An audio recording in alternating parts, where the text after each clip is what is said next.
கரங்கள்ல பரிசுத்த வேதாகமத்தை எடுத்து வெளிப்படுத்தின விசேஷம் 3ஆம் அதிகாரம்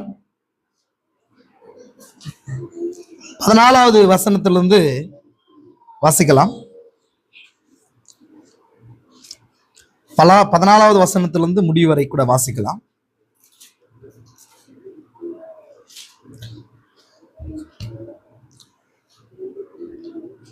வெளிப்படுத்தின விசேஷம் 3ஆம் அதிகாரம் 14வது வசனத்திலிருந்து. லவோதேக்கியா சபையின் தூதனுக்கு நீ எழுத வேண்டியது என்னவென்றால், உண்மையும் சத்தியமுள்ள சாட்சியும் தேவனுடைய சிருஷ்டிக்கு ஆதியுமாய் இருக்கிற ஆமேன் என்பவர் சொல்லுகிறதாவது, உன் கிரியைகளை அறிந்திருக்கிறேன். நீ குளிரும் அல்ல அனலும் அல்ல. நீ குளிராயாவது அனலாயாவது இருந்தால் நலமாயிருக்கும். இப்படி நீ குளிருமின்றி அனலுமின்றி வெதுவெதுப்பா இருக்கிறபடியினால் உன்னை என் வாயினின்று வாந்தி பண்ணி போடுவேன்.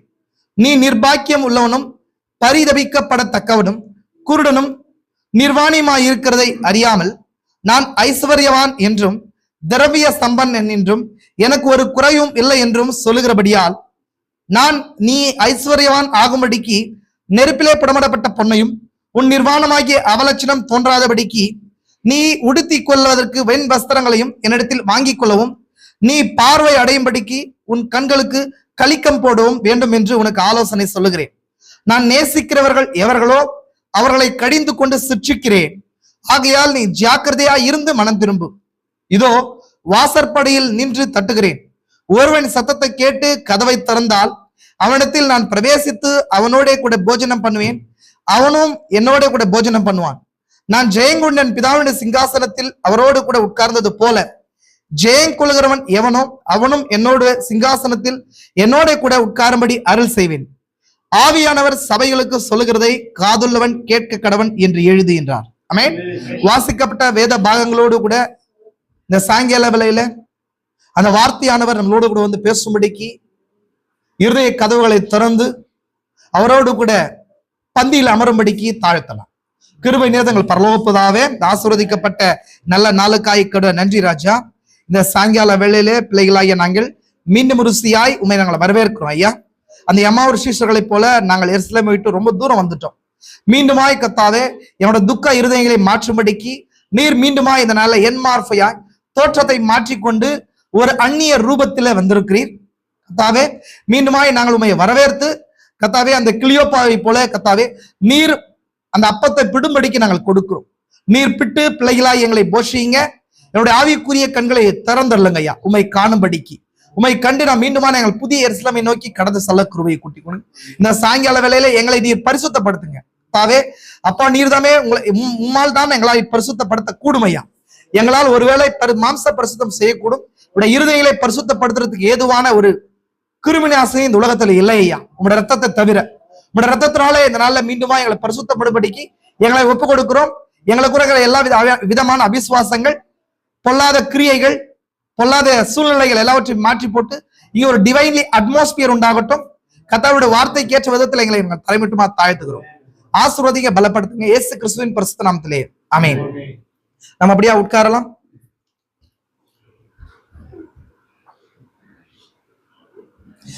கர்த்தராகிய இயேசு கிறிஸ்துவின் பரிசுத்த நாமத்துக்கு மகிமை உண்டாகட்டும். கர்த்தர் தாமே இந்த சாயங்கால வேளையில மீண்டும் ஒரு சியாய் வார்த்தைக்காய் வந்திருக்கிற உங்களை யாவரையும் தேவன் ஆசீர்வதிப்பாராக. நமக்கு நேரம் அதிகமா இல்ல, கொஞ்ச நேரம் தான். நம்ம இந்த நாள்ல அந்த சாயங்கால வேளையில காலையில பார்த்ததோட நீட்சிய இந்த நாள் இந்த சாயங்கால வேளையில பார்க்கலாம். செய்தி காலையில பார்த்தோட செய்தி என்னங்க, பரிசுத்த ஆவியை குறிச்சு நம்ம ஸ்டார்ட் பண்ணோம். ஆனா செய்தி எதை குறிச்சு பாக்குறத நம்ம பேசணும். சபை காலங்கள்ல பரிசுத்த ஆவியுடைய நடவடிக்கைகள் எவ்விதமா இருந்துச்சு, அவருடைய நடவடிக்கைகள் எவ்விதமா இருந்துச்சு இல்லைங்களா? அதான் குறிச்சு acts of the holy ghost in church ages. சபை காலங்களுக்குள்ளாய் பரிசுத்த ஆவி எப்படி கிரியை செய்தார்ன்றதை குறிச்சு நம்ம பார்த்து கொண்டு வருகிறோம். அதுக்கு ஃபண்டமெண்டலி அடிப்படையில மார்னிங் நம்ம பார்த்தோம். பரிசுத்த ஆவியை குறிச்சு ஒரு சில விஷயங்கள தாட்ஸ் உங்களுக்கு நான் சொன்னேன். எத்தனை பேருக்கு பிரயோஜனமா இருந்துச்சு? எத்தனை பேருக்கு பிரயோஜனப்பட்டீங்க? நிச்சயமா நான் பிரயோஜனப்பட்டேன். ஆமென், அல்லேலூயா. அதை குறிச்சு இருக்கிற பெர்ஸ்பெக்டிவ் இன்னும் வைடா மாறிச்சு. எனக்கு அதை குறிச்சு இருக்கிற பார்வை இன்னும் விசாலமா தேவன் எனக்கு மாத்தினார். உங்களுக்கும் அப்படி மாத்திருப்பாரு நம்புறேன். இன்னும் வர நாட்கள்ல அந்த காரியத்தை இன்னும் பரிசுத்த ஆவிக்குள்ள போகும்படிக்கான தன்மைகளை தேவன் கூட்டி கொடுப்பாராக. ஆமென். சரி, நம்ம நேரம் கடத்தாதபடி காலைல பார்த்ததுல இருந்து திரும்ப கனெக்ட் பண்றதுக்கு காலை விட்டு வந்த அந்த சங்கிலியை கொண்டு திரும்ப இணைக்கலாம்னு நினைக்கிறேன். ஆமென். காலையில என்ன கருத்தை குறிச்சு பார்த்தோம்? சின்ன ஃபாஸ்டா கொஞ்சம் ரீகால் பண்ணலாமா? ஹோலி கோஸ்ட் குறிச்சு இல்லைங்களா? ஹோலி கோஸ்டுடைய இனிஷியல் தொடக்கம் எங்க இருந்துச்சு அப்படின்றத நம்ம பார்த்தோம். அது எதுவுமே எந்த ஒரு காரியத்துக்கும் தொடக்கம் என்னவா இருக்குது? வித்தின் புஸ்தகத்துல இருந்து அது இருக்குதுன்னு சொல்லி பார்த்தோமா இல்லைங்களா? அது ஆதி ஆகமமா இருக்குதுன்னு சொல்லி பார்த்தோம் இல்லைங்களா? அந்த ஆதி ஆகமத்துல தேவன் அபிரகாம் என்ற ஒரு மனிதன் என்ன பண்றாரு? அழைக்கிறார், கூப்பிட்டு அவருக்கு ஒரு வாக்குத்தத்தத்தை கொடுக்கிறார். அந்த வாக்குத்தத்தை விசுவாசிக்கும்படி சொல்றாரு. அபிரகாம் விசுவாசிச்சாரு. அந்த விசுவாசத்தை உறுதிப்படுத்தும்படிக்கு தேவன் விருத்த சேதன அடையாளத்தை கொடுத்தார். அப்போ அபிரகாமோட விசுவாசத்தை தேவன் அங்கீகரித்ததின் விளைவுதான் விருத்த சேதன உடன்படிக்கை. அதனால்தான் கொடுக்கப்பட்டுச்சு இல்லைங்களா? அப்ப அந்த விருத்த சேதன உடன்படிக்கை அபிரகாமுடைய சந்ததி யார் என்பதை உறுதிப்படுத்தும். அபிரகாமுடைய சந்ததி யாரோ அவங்க எல்லாம் விருத்த சேதனத்துக்குள்ள அந்த அடையாளத்துக்கு கீழா இருப்பாங்க. அப்போ அது இயேசு கிறிஸ்து வரைக்கும் வந்து நிக்குது. இயேசு கிறிஸ்து தான் புதிய உடன்படிக்கையின் முதல் நபர் விருத்த சேதனம் பண்ணப்பட்டவர் இல்லைங்களா? அதுக்கப்புறம் நம்ம எல்லாம் எப்படி கிறிஸ்துவுக்குள்ள அபிரகாமுடைய சந்ததியாரா, அபிரகாமுடைய வாக்குத்தத்தத்துக்கு சுதந்திரவாளியா இருக்கிறோம்னு சொன்னா, இயேசு கிறிஸ்துவ விசுவாசிக்கிறது மூலமா அங்க மாம்ச ரீதியா ஒரு விருத்த சேதனம் செய்யப்பட்டுச்சு. இப்போ இருதயத்துல விருத்த சேதனம் பண்ணப்படுது. மீன்ஸ் விசுவாசிக்கிறீங்களா? அப்போ இயேசு கிறிஸ்துவை விசுவாசிக்கிறது மூலமா அந்த விசுவாசிக்கிறத தேவன் உறுதிப்படுத்தி நமக்கு ஒரு அடையாளத்தை கொடுக்கிறார், ஒரு உடன்படிக்கையை கொடுக்கிறார். அதுதான் வந்து பரிசுத்த ஆவியா இருக்குது.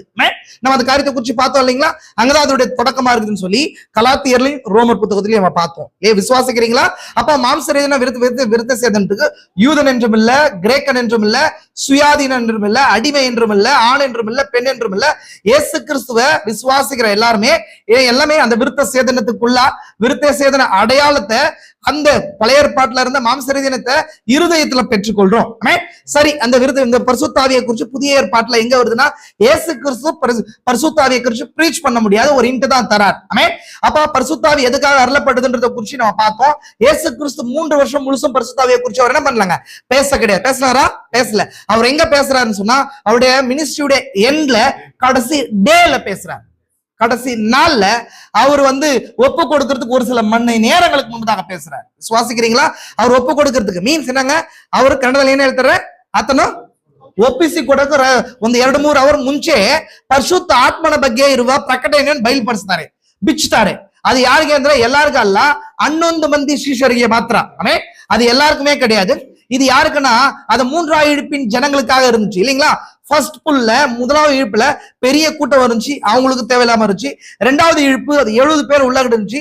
3வது பேர் வரும்போது அந்த 12 பேர்ல ஒரு நபர் வெளியே போய் அந்த 11 பேர் இருந்தாங்க.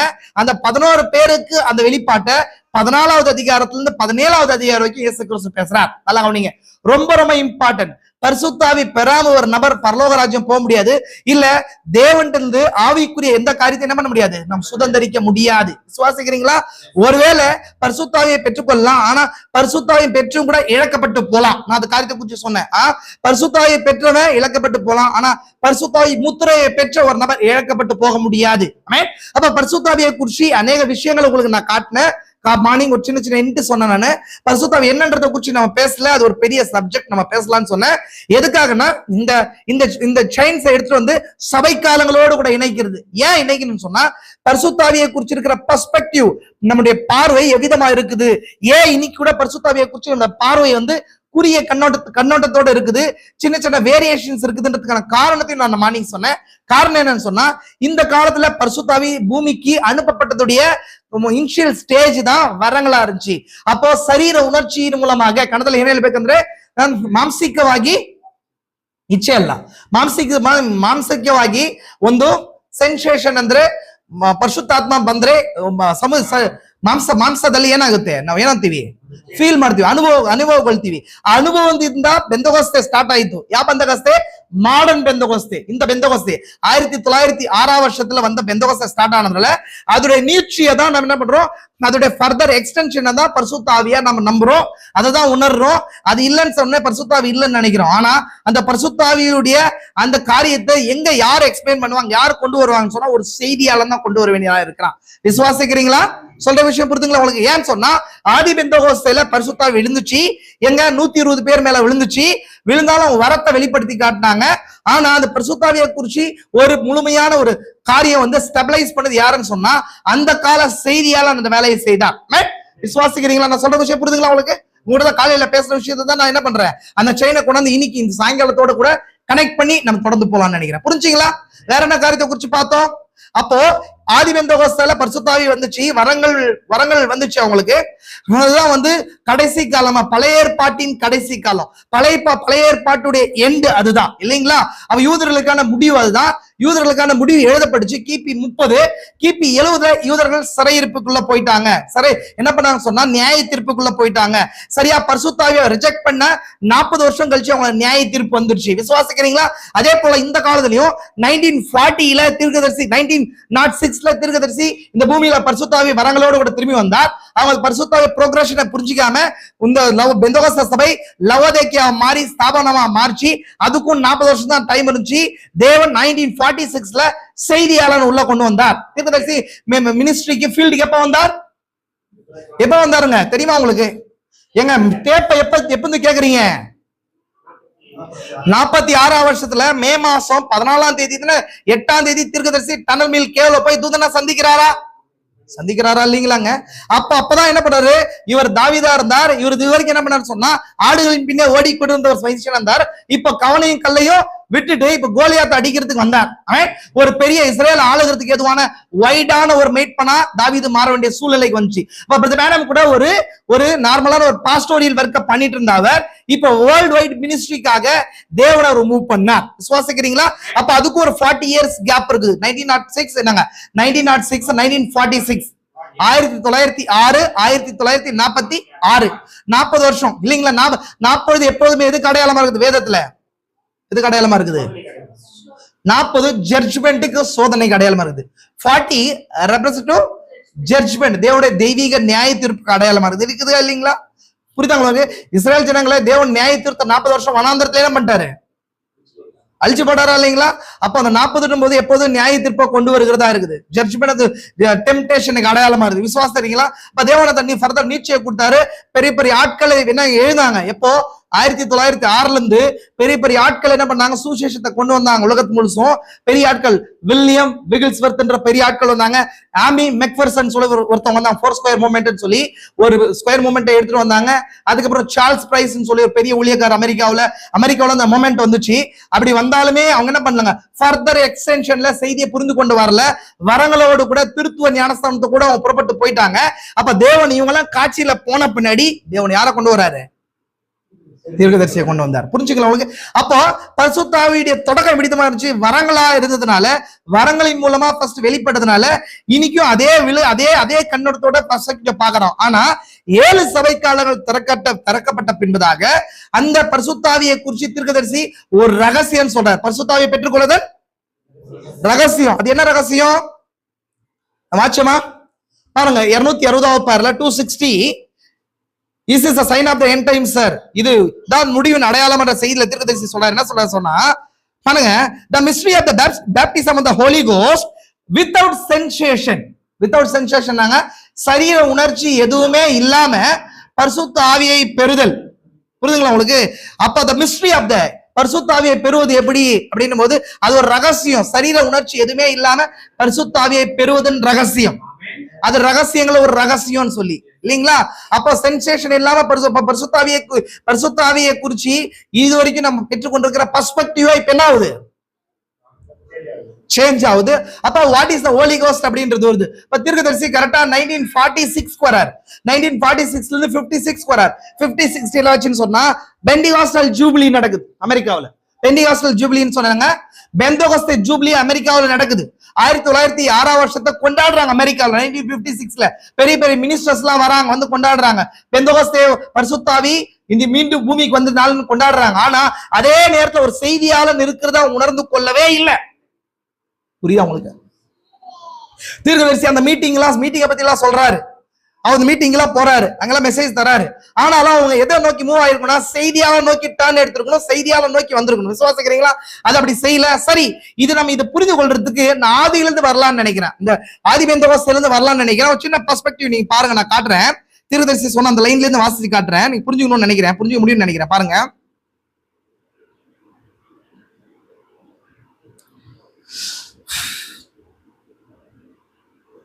பாருங்க.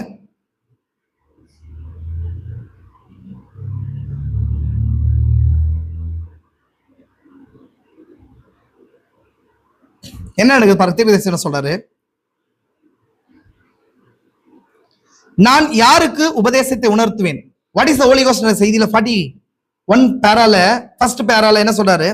எப்படிப்பட்ட உபதேசம், யாருக்கு உபதேசத்தை உணர்த்துவேன்? இது எங்க சொல்லப்படுதுன்னா ஏசாயா 26 அதிகாரத்துல பரிசுத்த ஆவியை குறிச்சு ஏசாயா தீர்க்கதரிசனமா சொல்றாரு. இந்த கடைசி நாட்களை குறிச்சு நீங்க வீட்டுல போய் வாசிச்சு பாருங்க. போஜன பீடங்களால் வாந்தியினாலும் அசுத்தத்தினாலும் நிறைந்திருக்கிறது அப்படின்ற அந்த பேசேஜ்ல சொல்ற வசனம் இது. அதுதாங்க எப்படிப்பட்ட உபதேசம். மெத்தடிஸ்ட், பாப்டிஸ்ட், பிரெஸ்பிட்டேரியன், பெந்தகோஸ்தே உபதேசம் போன்றவையா? இல்லை, வேதாகம உபதேசம். யாருக்கு உபதேசத்தை உணர்த்துவேன்? அதை பெற்றுக்கொண்டதா எப்படி அறிவீர்கள்? அதை குறித்து நாம் வெள்ளிக்கிழமை இரவென்று பார்ப்போம். யாருக்கு உபதேசத்தை உணர்த்துவேன்? இப்போது கவனிங்கள். பால் மறந்தவர்களுக்கும் முளை மறக்க பண்ணப்பட்டவர்களுமே. அப்படின்னா இங்க என்ன சொல்றாரு சொன்னா, உபதேசத்தை பிரீச் பண்ணும். தீர்க்கதரிசி சொல்றாரு, இதை பரிசுத்த ஆவி செய்தியில சொல்றாரு, படிச்சு பாருங்க. ஒரு சபை வந்து ஃபண்டமெண்டல் உபதேசத்துல இல்லைன்னு சொன்னா, ஒரு கூட்டம் எழுதுன்னு வச்சுக்கோங்களேன், சபைன்னு சொல்லி அழைக்கப்படுறாங்கன்னு வச்சுக்கோங்களேன், அவங்களுக்கு அடிப்படை உபதேசத்தின் கிளாரிட்டி இல்லைன்னு சொன்னா அந்த சபையே இல்லைன்ற சொல்லுதான். ஒரு சபை என்ன பண்ணுங்க? அடிப்படை உபதேசம். ஒரு சபைக்குன்னு ஒரு உபதேசம் இருக்கணும். ஞானஸ்தானன்றதை குறிச்சு, ஒன் கார்டுன்றதை குறிச்சு, பரலோகத்தை குறிச்சு, நரகத்தை குறிச்சு, பரிசுத்த ஆவியை குறிச்சு, ஞானஸ்தானத்தை குறிச்சு, இந்த மாதிரி அடிப்படை உபதேசங்கள் என்னங்க? உபதேச தெளிவு இருக்கணும். சுசேஷம் யார் வேணா பிரசங்கிக்கலாம், ஒரு கூட்டத்தை யார் வேணா சேர்க்கலாம், அது சபை அல்ல. சபையா அங்கே இருக்கப்படாது. எது சபைன்னு சொன்னா வார்த்தையில நிலை நிக்கிற ஒரு மைண்ட் செட், ஒரு பெர்ஃபெக்ட் டாக்டரினல் பேசிஸ் வேணும். ஒரு அடிப்படை உபதேசம் கம்பல்சரி தேவை. அதுதான் வந்து ஒரு சபையா கன்சிடர் பண்ணோம். அங்கதான் நம்ம என்ன எடுத்துக்கொள்ளப்படுதலுக்கு தயாராக முடியும். இவர் நல்லா மெசேஜ் கொடுக்குறாரு, அவர் நல்லா மெசேஜ் கொடுக்குறாரு அப்படின்றது இல்ல. புரிஞ்சுக்கோங்க. நம்ம ஆத்மா ஈடேறணும்னு சொன்னா உபதேசத்துலதான் கட்டப்பட்டா மட்டும்தான் ஒரு மனுஷன் என்ன பண்ண முடியும்? சோதனையில இன்னைக்கு ஜெயிக்க முடியும். புரிஞ்சுக்கோங்க. ஏன் இன்னைக்கு அநேக நபர்கள் நம்மளால சோதனை ஜெயிக்க முடியல, விழுந்து போறோம், திரும்ப விழுந்து போறோம். காரணம் என்னன்னு சொன்னா, எதுவுமே முன்னேறின பாதையில நடக்கிறதுல காரணம் என்னன்னா, உபதேசத்துல தெளிவா கட்டப்படாத காரணம். ஏன் கட்டப்படலன்னா, நாம இருந்த நிலைகள், இருக்கிற சபை அப்பேற்பட்ட நிலையில இருக்குது. அந்த சபை தான் ஒரு விசுவாசியை எதுல கட்டணும்? எந்த உபதேசத்துல? இங்க சொல்லுது பாருங்க, கிறிஸ்துவின் உபதேசத்துல கட்டணும். கிறிஸ்து என்னவா இருக்கிறார் உபதேசத்துல ஒரு சபை. பிரதர், நான் 10 வருஷம் போறேன், 20 வருஷம் சபைக்கு போறேன், 30 வருஷத்துக்கு சபைக்கு போறேன், நான் பிறந்ததுல இருந்தே என் டைம் மெசேஜ்ல பிறந்தேன் அப்படின்றது விஷயம் கிடையாது. இவ்வளவு பெரிய பாஸ்டர் கீழே இருக்கிறன்றது விஷயம் கிடையாது. அந்த சபை, அந்த அனாயிட்டட் பிரீச்சர் என்ன பண்ணணும்னு சொன்னா, உபதேசத்துல சபையை கட்டி இருக்கணும். நீங்களும் அதுக்கேற்ற விதத்துல ஒப்பு கொடுத்து கட்டப்பட்டவர்களா இருந்தீங்களா மட்டும்தான் இந்த உலகத்துல வர்ற சோதனையில ஜெயிக்க முடியும், அக்கறைக்கு போக முடியும். சொல்ற விஷயம் புரிதுங்களா உங்களுக்கு? ஏன் சோதனையில ஜெயிக்க முடியும்ன்றது புரிதுங்களா உங்களுக்கு? அதை குறிச்சு வெளிப்பாடு உங்களுக்கு இல்ல. பாருங்க, தீர்க்கதரிசி என்ன சொல்றாரு பாருங்க, யாருக்கு உபதேசத்தை உணர்த்துவேன்? பாருங்க, பால் மறந்தவங்களுக்கும் முளை மறைக்கப்பட்ட பண்ணவர்களுக்குமே அப்படி சொல்றாரு. அப்படின்னா என்ன அர்த்தம் சொன்னா, அப்படின்னா குழந்தைகளுக்கு உபதேசத்தை பிரீச் பண்ண முடியாது. மீன்ஸ் அதுதான் தீர்க்கதரிசிக்கு 3ஆம் எழுப்ப குறிச்சு கனவு வரும், சொப்பனம் வரும்போது அவர் சொல்லப்படுச்சு, நீ பெந்தகோஸ்தே குழந்தைகளுக்கு இயற்கைக்கு மேம்பட்டதை பிரீச் பண்ண முடியாது. பெந்தகோஸ்தே மைண்ட் செட்ல இருக்கிறவங்களுக்கு பரிசுத்த ஆவியை குறிச்சு விவரத்தை கொடுக்க முடியாது. அவங்க சென்சேஷன் தான் விரும்புவாங்க. எப்பவுமே குழந்தைகளும் அப்படிதான், ஒரு சென்சேஷன் தான் விரும்பும் இல்லையா? சொல்ல புரியுதுங்களா உங்களுக்கு? குழந்தை என்ன பண்ணணும்னு சொன்னா, அப்பாவுடைய அம்மாவுடைய பாசத்தை எப்படி காட்டணும்னு விரும்புன்னு சொன்னா, தூக்கி கொஞ்சணும், அவங்களுக்கு முத்தம் கொடுக்கணும், அவங்களை எப்ப தூக்கி வச்சுட்டே இருக்கணும்னு யோசிப்பாங்க. அன்பை, தகப்பனுடைய தாயுடைய அன்பை அவங்க அவிதமா தான் புரிந்து கொள்வாங்க. ஆனா அதை காட்டிலும் அப்படி ஒரு அப்ரோச்ல தான் அவருடைய தகப்பனுடைய தாயுடைய அன்பு இருக்குமானா அப்படி கிடையாது இல்லைங்களா? அப்போ தகப்பனுடைய தாவைய உண்மையா அன்பை புரிஞ்சு கொள்றதுக்கு வளர வேண்டியவர்களா இருக்கிறாங்க. அவர் வளர்ச்சியில வளரும் போதுதான் அப்போ அவங்களுக்கு தான் என்ன பண்ண முடியும், நான் எப்படி உன்னை நேசிக்கிறேன், எப்படி இருக்கிறேன், உனக்காக நான் என்ன செய்யறேன், உன்னை வளர்க்கறதுக்கு எவ்விதமா செய்யறேன்னு சொல்லி புரிய வைக்க முடியும் இல்லைங்களா? அப்ப இங்க அதான் சொல்றது, யாருக்கு உபதேசத்தை சொல்ல முடியும்? அது வரைக்கும் சுசேஷத்தை கேட்டவங்க. சுசேஷன்றது என்ன? சுவிசேஷம் சொன்ன என்ன, உபதேசம் என்னன்னு சொன்ன நான் சொல்லுங்க, இப்ப சொல்லுங்க, ஒரு விஷயத்த சொல்றேன். சுவிசேஷம், சுவிசேஷம் குட் நியூஸ். இயேசுவும் பாவத்தை மன்னிச்சார், அவருக்கு ஒரு வழியை வைத்திருக்கிறார், இதுதான் சுவிசேஷம். அது யாரும் சொல்ல முடியும். உபதேசம் எல்லாரெல்லாம் சொல்ல முடியாது. உபதேசத்தை எல்லாராலும் என்ன பண்ண முடியாது, பிரீச் பண்ண முடியாது. அது அனாயிட்டட் பர்சனால மட்டும் தான் பண்ண முடியும். ஒரு சில சபைகள் ஏன் இன்னைக்கு ஒரு சிறவில்லாத சபைகளா இருக்குது அப்படின்னா, உபதேசம் அங்க பிரீச் பண்ணப்படல. ஏன் பிரீச் பண்ணப்படலன்னா, அங்க அப்பாயிண்டட் பர்சன் கிடையாது. புரியுதுங்களா உங்களுக்கு? ஹோலி கோஸ்டால அப்பாயிண்ட் பண்ணப்பட்ட காலிங் உள்ள நபர் மட்டும் தான் உபதேசத்தை கொண்டு வர முடியும். அப்போ அந்த அவங்க தான் சுவிசேஷத்துல ஒரு நபர் வரும்போது அது குழந்தையா இருக்கிறான், சுவிசேஷத்துல உபதேசத்துக்கு மாறும்போது அவன் பெரிய நபரா மாறுறான். புரியுதா உங்களுக்கு? அப்ப நம்ம எந்த நிலையில இருக்கிறோம்னு யோசிச்சு பாருங்க. நம்ம குழந்தைகளா இருக்கிறோமா, வளர்ந்து இருக்கிறோமான்றத யோசிச்சு பாருங்க. இப்ப நீங்க ஒருவேளை குழந்தைகளா இருந்தீங்கன்னு சொன்னா உங்களுக்கு உபதேசத்தை பிரீச் பண்ண முடியாது.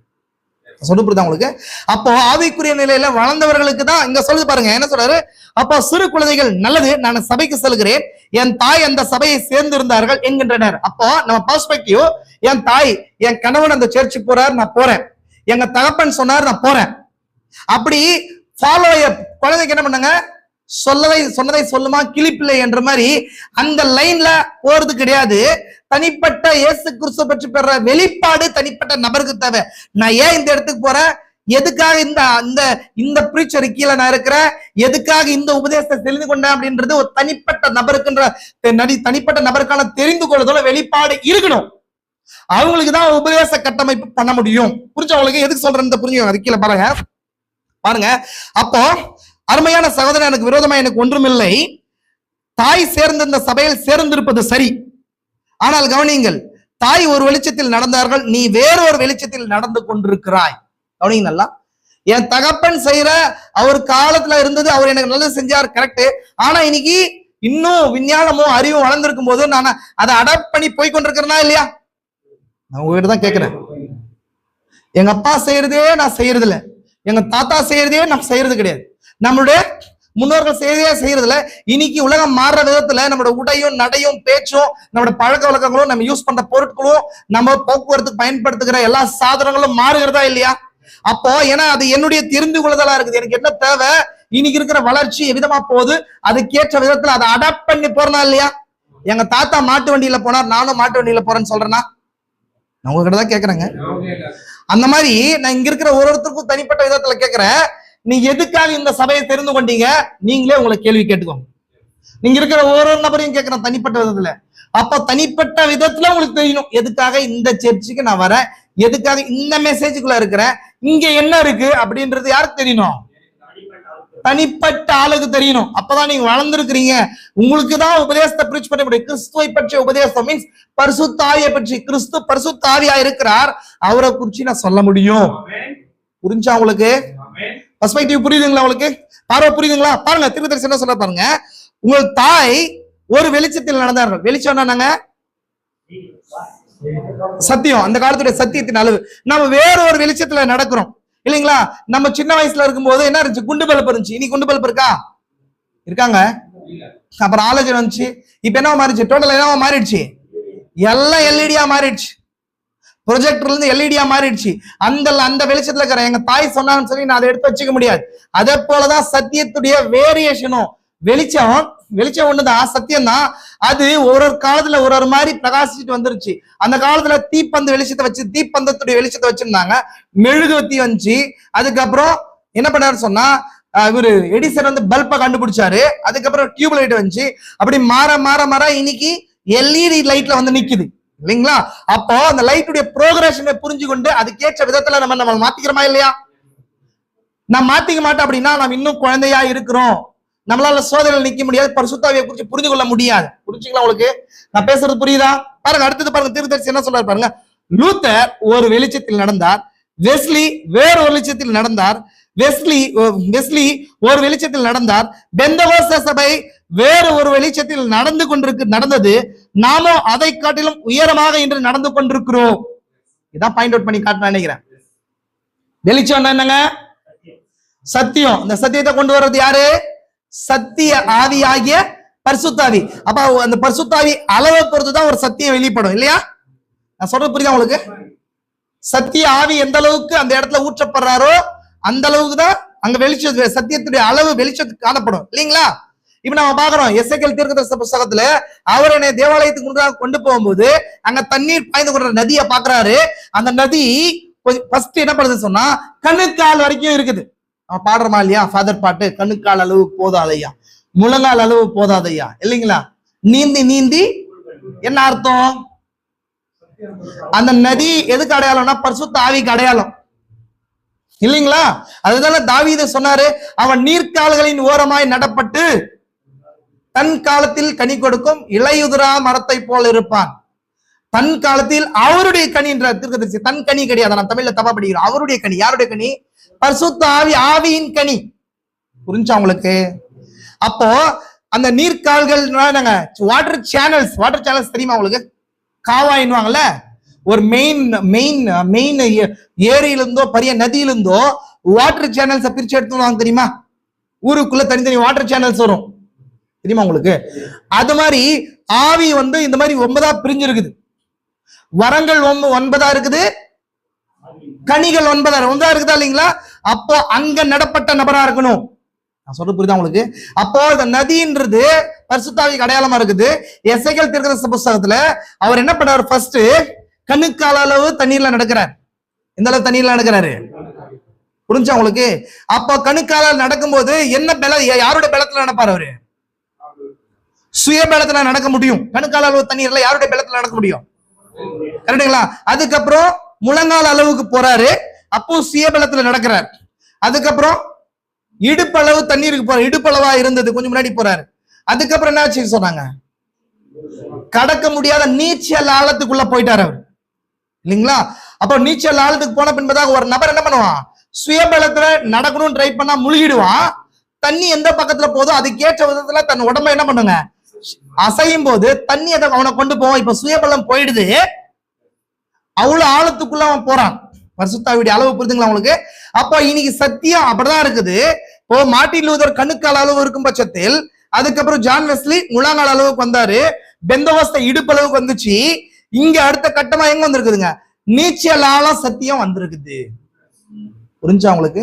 அதே நதி தான், அதே அளவு தான், நதி போய்கொண்டேதான் இருக்குது. விசுவாசிக்கிறீங்களா? பாருங்க, முக்கியமான விஷயத்த காட்டுறோம். நாமும் அதை காட்டிலும் இன்னும் உயரமாக நடந்து கொண்டிருக்கிறோம். இன்னும் ஒரு சந்ததி இருக்குமானால் அது நம்மை கடந்து செல்லும். உங்களுக்கு புரியல? அமைதியா இருக்கிறீங்களே? நான் திரும்ப வாசிக்கிறேன், புரியுதா? பாருங்க என்ன சொல்றாரு பாருங்க. லூத்தர் ஒரு வெளிச்சத்தில் நடந்தார். ஆமென். வெஸ்லி வேறொரு வெளிச்சத்தில் நடந்தார்.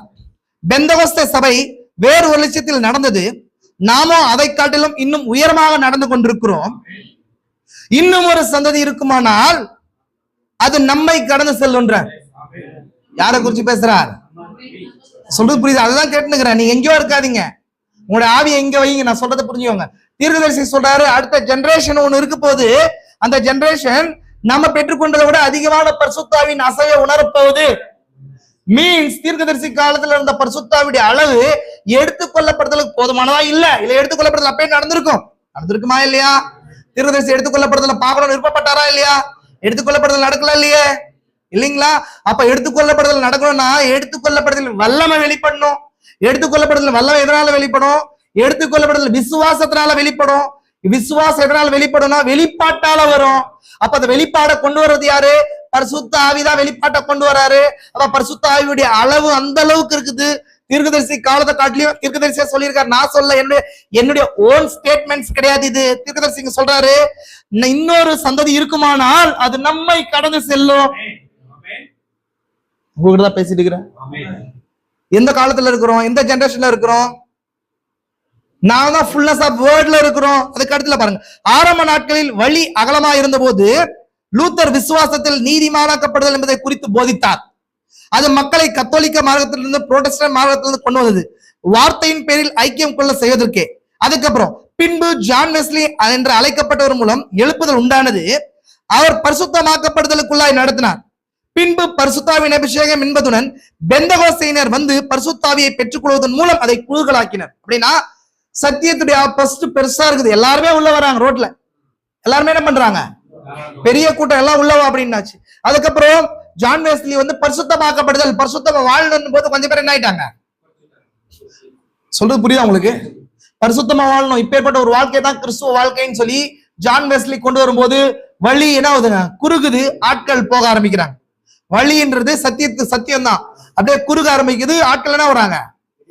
வெளியே போறாங்க. அடுத்து பெந்தகோஸ்தினர் வந்து வரங்களை குறிச்சு பேசும்போது இன்னும் குறுக ஆரம்பிச்சு. ஏன்னு சொன்னா ஜான் வெஸ்லியின் காலத்துல நாலேஜ் ஜாஸ்தி ஆயிடுச்சு. மனுஷ ஞானத்தின் காலத்துல வேதத்தை ஜனங்கள் ஆராய ஆரம்பிச்சதுனால பரிசுத்தாவியுடைய அசைவை அவங்க புரிந்து கொள்ள முடியல. புரியுதா? அப்ப சத்தியத்துடைய அளவு வழி இன்னும் குறுக ஆரம்பிச்ச உடனே அதுல வர்றவங்க இன்னும் கம்மி ஆயிட்டாங்க. அடுத்தது பாருங்க, தீர்க்கதரிசி சொன்னார் பாருங்க, அடுத்தது என்ன சொல்றாரு பாருங்க, முக்கியமான விஷயத்த சொல்றேன். உண்மை அது இப்பொழுது அதுவும் அசைக்கப்படுகிறது. வரங்கள் புதுப்பிக்கப்படுதல், தேவனுடைய ஆவி இப்பொழுது அடையாளங்கள், அற்புதங்கள் இவைகளின் முன்னிலையில் சபையில் தோன்றி பெந்தகோஸ்தையினரை அசைத்து விட்டது. இப்போ John Wesley, Martin Luther team வந்து இவங்க மார்ட்டின் லூதரால ரோமன் கேத்தலிக் சர்ச் வந்து ஷேக் ஆச்சு. அதுக்கப்புறம் ஜான் வெஸ்லி வரும்போது மார்ட்டின் லூதர் ட்ரூத் என்னாச்சு? ஷேக் ஆச்சு. அந்த ஜனங்கள் ஷேக் ஆனாங்க. அதுல ஃபில்ட்ரேஷன் ஆகி சின்னதா ஒரு கூட்டத்துக்கு வந்தாங்க. அப்புறம் பெந்தகோஸ்தே வரங்கள் புதுப்பிக்கப்படுதல் வரும்போது அது இன்னும் ஷேக் ஆச்சு. ஆச்சா இல்லையா?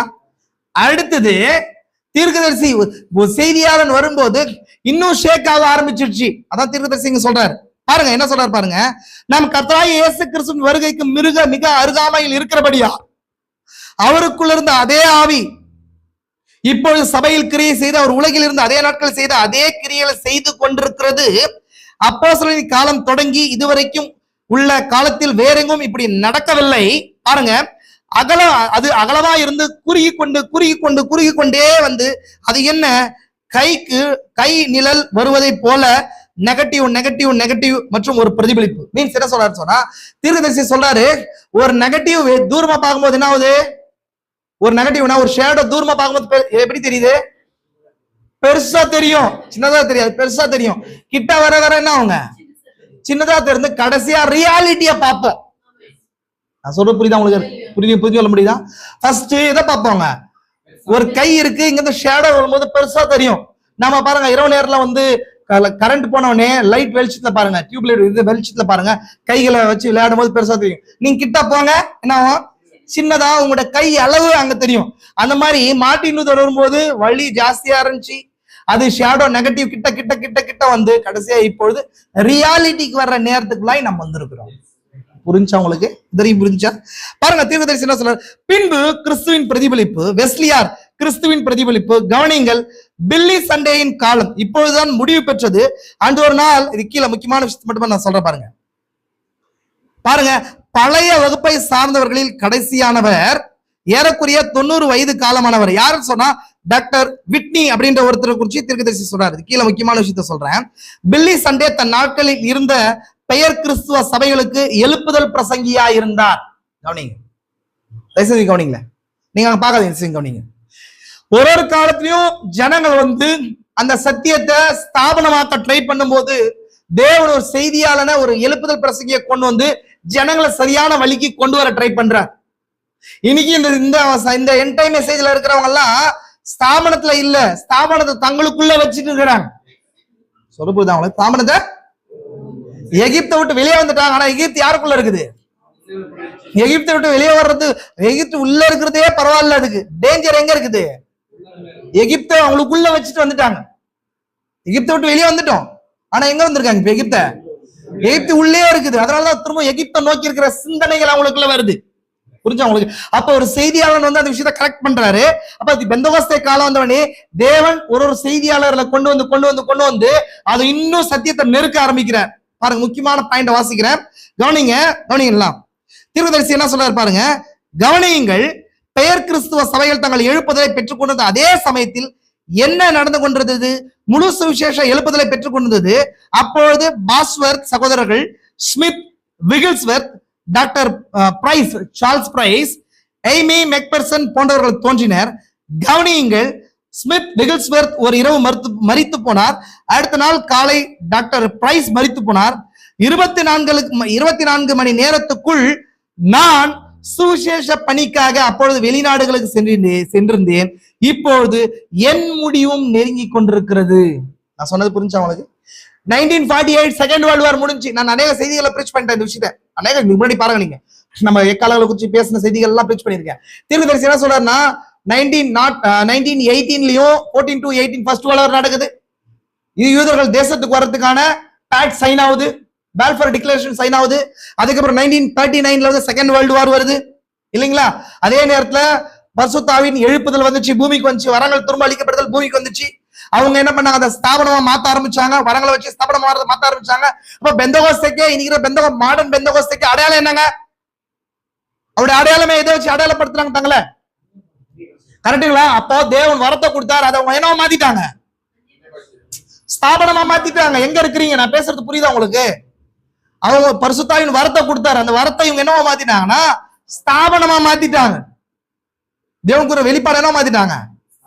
ஸ்தாபனமா மாத்திட்டாங்க. அப்போ ஒரு மினிஸ்டரா கொண்டு வந்து அவங்களுக்குள்ள எழுப்பதுல கொண்டு வந்து கொண்டே இருக்கிறார் தீர்க்கதரிசி. தேவன் கொண்டு வந்துட்டே இருக்கிறாரு. 1944 1939 to 45 வரைக்கும் என்ன நடக்குது? செகண்ட் வேர்ல்டு வார் நடக்குது.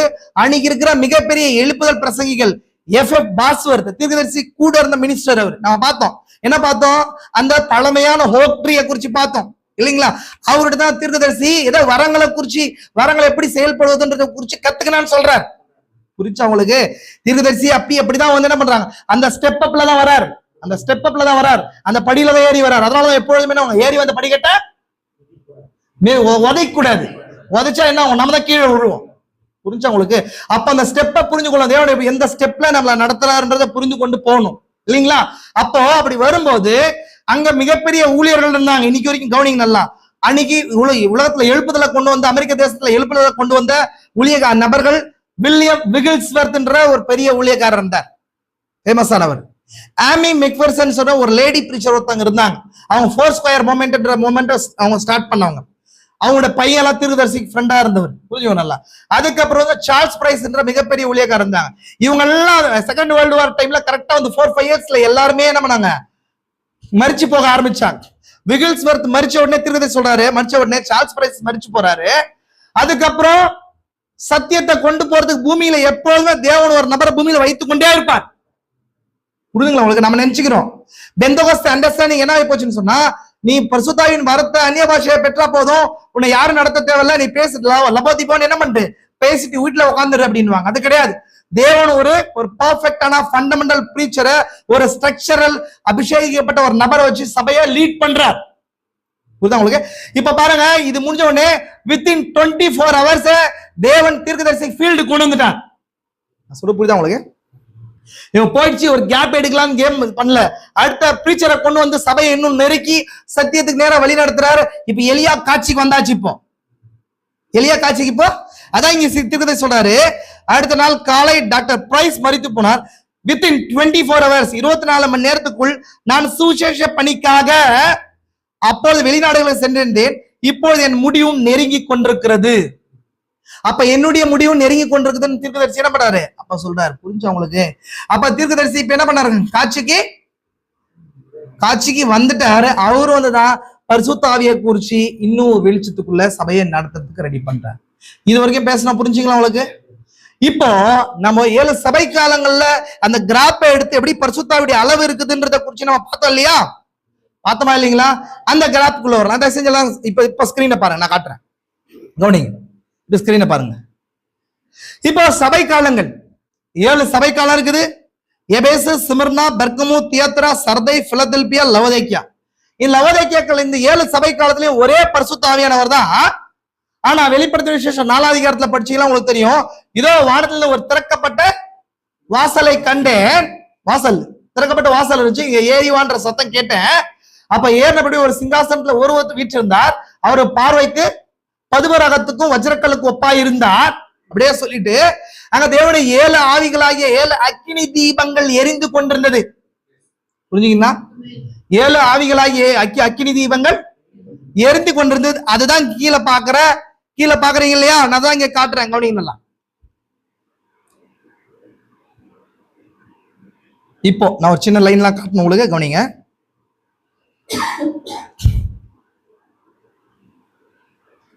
பாருங்க,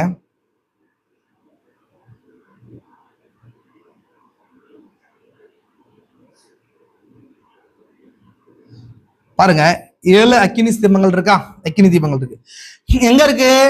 7 முதலாவது அதிகாரத்துல வாசிக்கிறீங்க, 7 பொன் குத்தவர்கள் மத்தியிலே நிலையங்கி தரித்து மார்பருகே போர்க்கச்சை கட்டி கொண்டிருந்த மனுஷகுமாரனுக்கு ஒப்பானவரை கண்டேன். இல்லைங்களா? அந்த பேட்டர்ன் தான் இது, இல்லைங்களா? அப்ப மனுஷகுமாரன் ஒப்பானவர் தான் 7 பொன் குத்தவர்கள் மத்தியில இருக்கிறார், இல்லைங்களா? நம்ம பாக்குறோம். 4ஆம் அதிகாரத்துக்கு பார்க்கும்போது எப்படி ஆசரிப்பு கூடாரம் 4ஆம் அதிகாரத்துல இருக்குது, சிங்காசனம் இருக்குது, அதுக்கப்புறம் என்ன இருக்குதுங்க, தூப பீடம் இருக்குது, அப்புறம் பொன் குத்து விளக்கு இருக்குது, அதுக்கப்புறம் வெண்கல கடல் தொட்டி இருக்குது, பளிங்கு கொப்பான கடல் தொட்டி இருக்கு இல்லையா, அதுக்கப்புறம் பலிப்பீடம் இருக்குது 4ஆம் அதிகாரத்துல.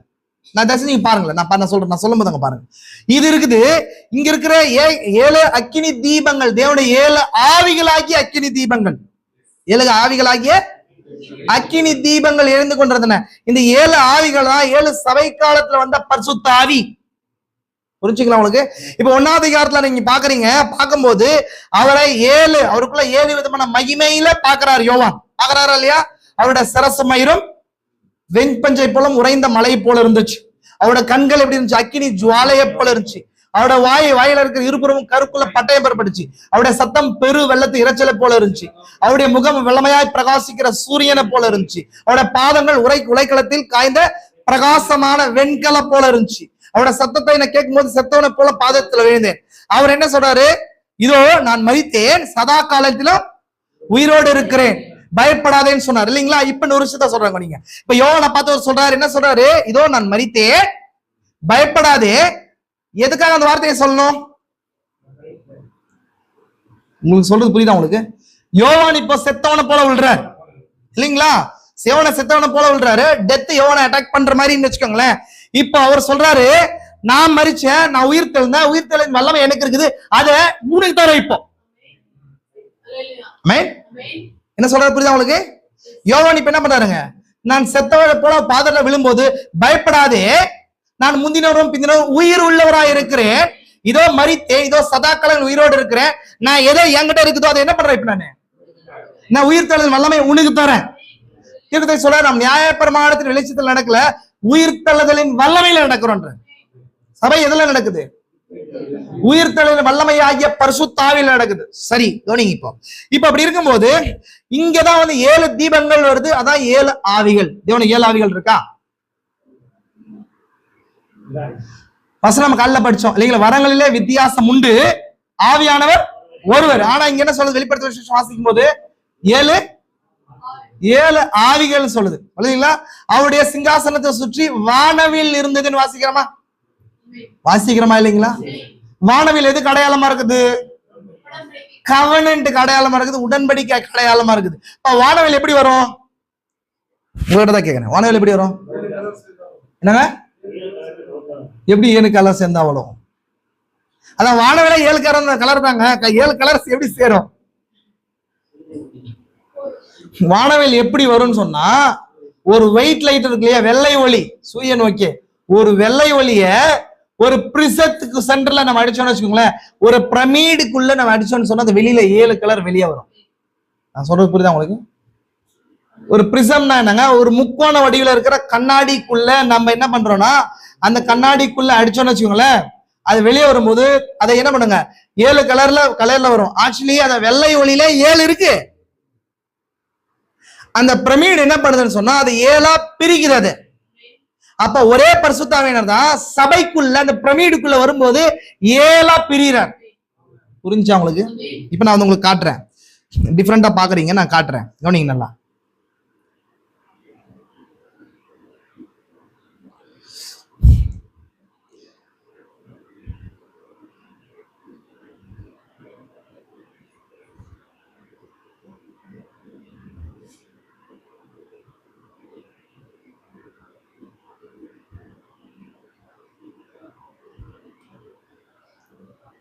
பாருங்களேன்,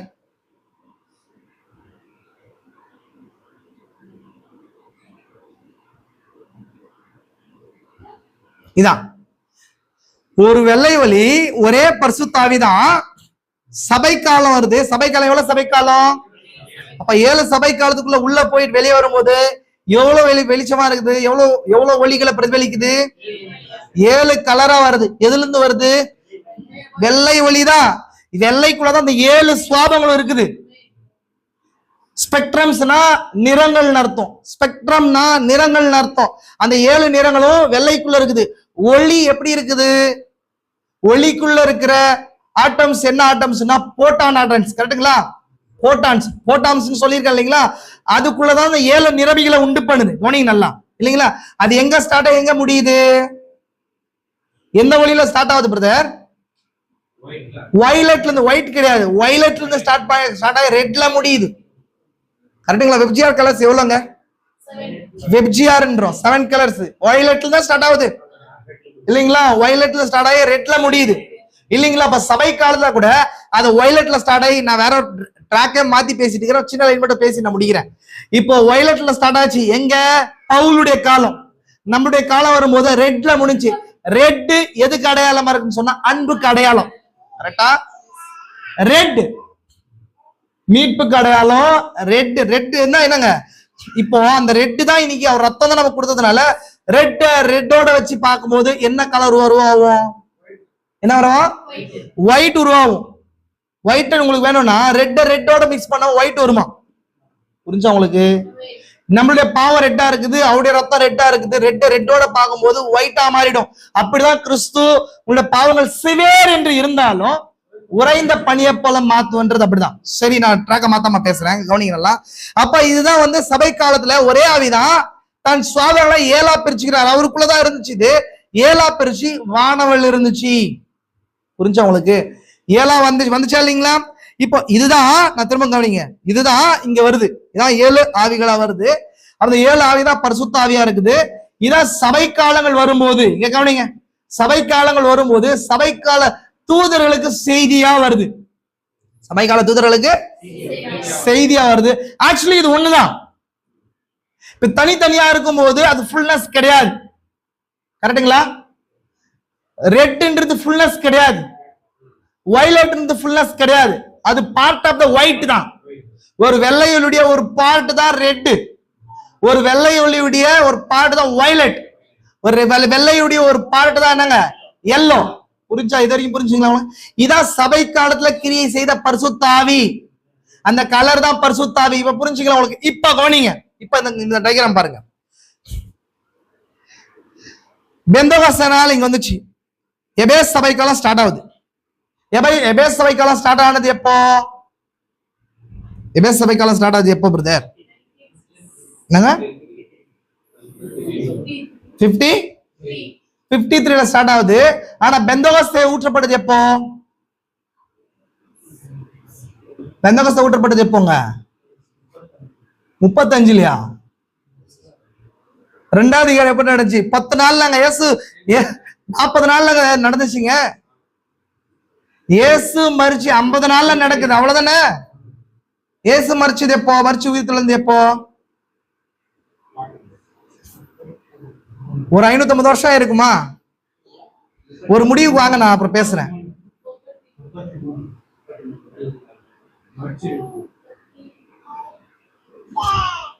ஒரு முடிவுக்கு வாங்க, நான் அப்புறம் பேசுறேன். கிபி 30ல இயேசு கிறிஸ்து மரிச்சார். எத்தனையோ முறை நான் சொன்னேன். கிபி 30ல இயேசு கிறிஸ்துக்கு 33 வயசு. அந்த 3 வருஷம் எங்க அவருக்கு 3.5 வருஷம்ன்றது எங்க ஓவர்லாப் ஆச்சுன்றது நான் மெசேஜ்ல சொல்லியிருக்கிறேன். இதெல்லாம் உங்களுக்கு தெரியாம தானியேல் 7 வாரம் செய்தியே புரியாது. தானியேல் 7 வாரம் வேணும்னு சொல்றான் இல்லையா? இதெல்லாம் புரியவே புரியாது.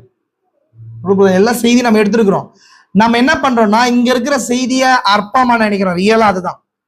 நீங்க செய்தி கேட்டு போறோம், அதுக்கப்புறம் என்ன பண்றதுல நம்ம வீட்டுல போய் ரிவைஸ் பண்றதுல. உண்மை அது. நம்ம எல்லா செய்தியும் கத்த குருவேல யூடியூப்ல கர்த்தருக்கு அனுக்கிரகத்தினால எல்லாம் கொடுத்துருக்கிறோம். கிபி 30ல இயேசு கிறிஸ்துவுக்கு எவ்வளவு வயசு? 33 வயசு. புரிஞ்சா உங்களுக்கு? அந்த 3 வருஷம் ஓவர்லாப்பிங் பீரியட் எங்க மறைஞ்சிருக்குதுன்றத குறிச்சு நம்ம பேசியிருக்கிறோம். நீங்க பாருங்க, போய் செய்தி தேடுங்க. சரி, இருக்கட்டும். அப்போ இயேசு கிறிஸ்து மரிச்சு உயிர் தெழுந்த, அதுதான் அப்பதான் பெந்தகோஸ்தே பரிசுத்த ஆவி ஊற்றப்படுது. அதுல இருந்து கழிச்சு 23 வருஷம் கழிச்சுதான் சபை காலத்தை தீர்க்கதரிசி கோட் அவுட் பண்றாரு இல்லையா? சபை காலம் 53ல தான் கோட் அவுட் பண்றாரு. ஏன் கோட் அவுட் பண்றாரு? ஏன் அங்க காட்டுறாரு அப்படின்னா, புறஜாதிக்கு சத்தியம் முழுமையா திரும்பின டைம் அதுதான். நீ படிக்கிறீங்க, சொல்ல புரியுதுங்களா உங்களுக்கு? சரி, 13ஆம் அதிகாரம் வாசிங்க. அப்போஸ்தலர் 13ஆம் அதிகாரத்துல முதலாவது மிஷனரி பயணத்துக்கு முடிச்ச முன்னாடி பவுல் சொல்றாரு, அவங்க யூதர்கள் என்ன பண்றாங்க, சத்தியத்தை ரிஜெக்ட் பண்ணபடி நாங்கள் புறஜாதி இடத்துக்கு போகிறோம்.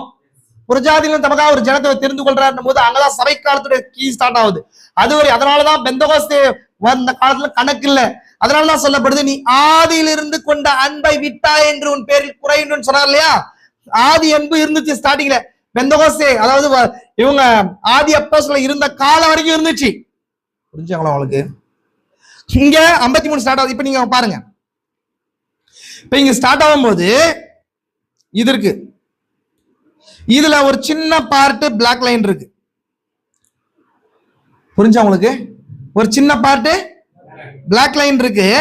அதுக்கப்புறம் போக போக போக பவுல் சொன்னாரு, நான் போன பின்பு மந்தையை தப்ப விடாத கொடுதான ஓநாய்கள் உங்களுக்குள்ள வரும். நிக்கோலாய் மதஸ்தரின் வித்து உள்ள வரும்.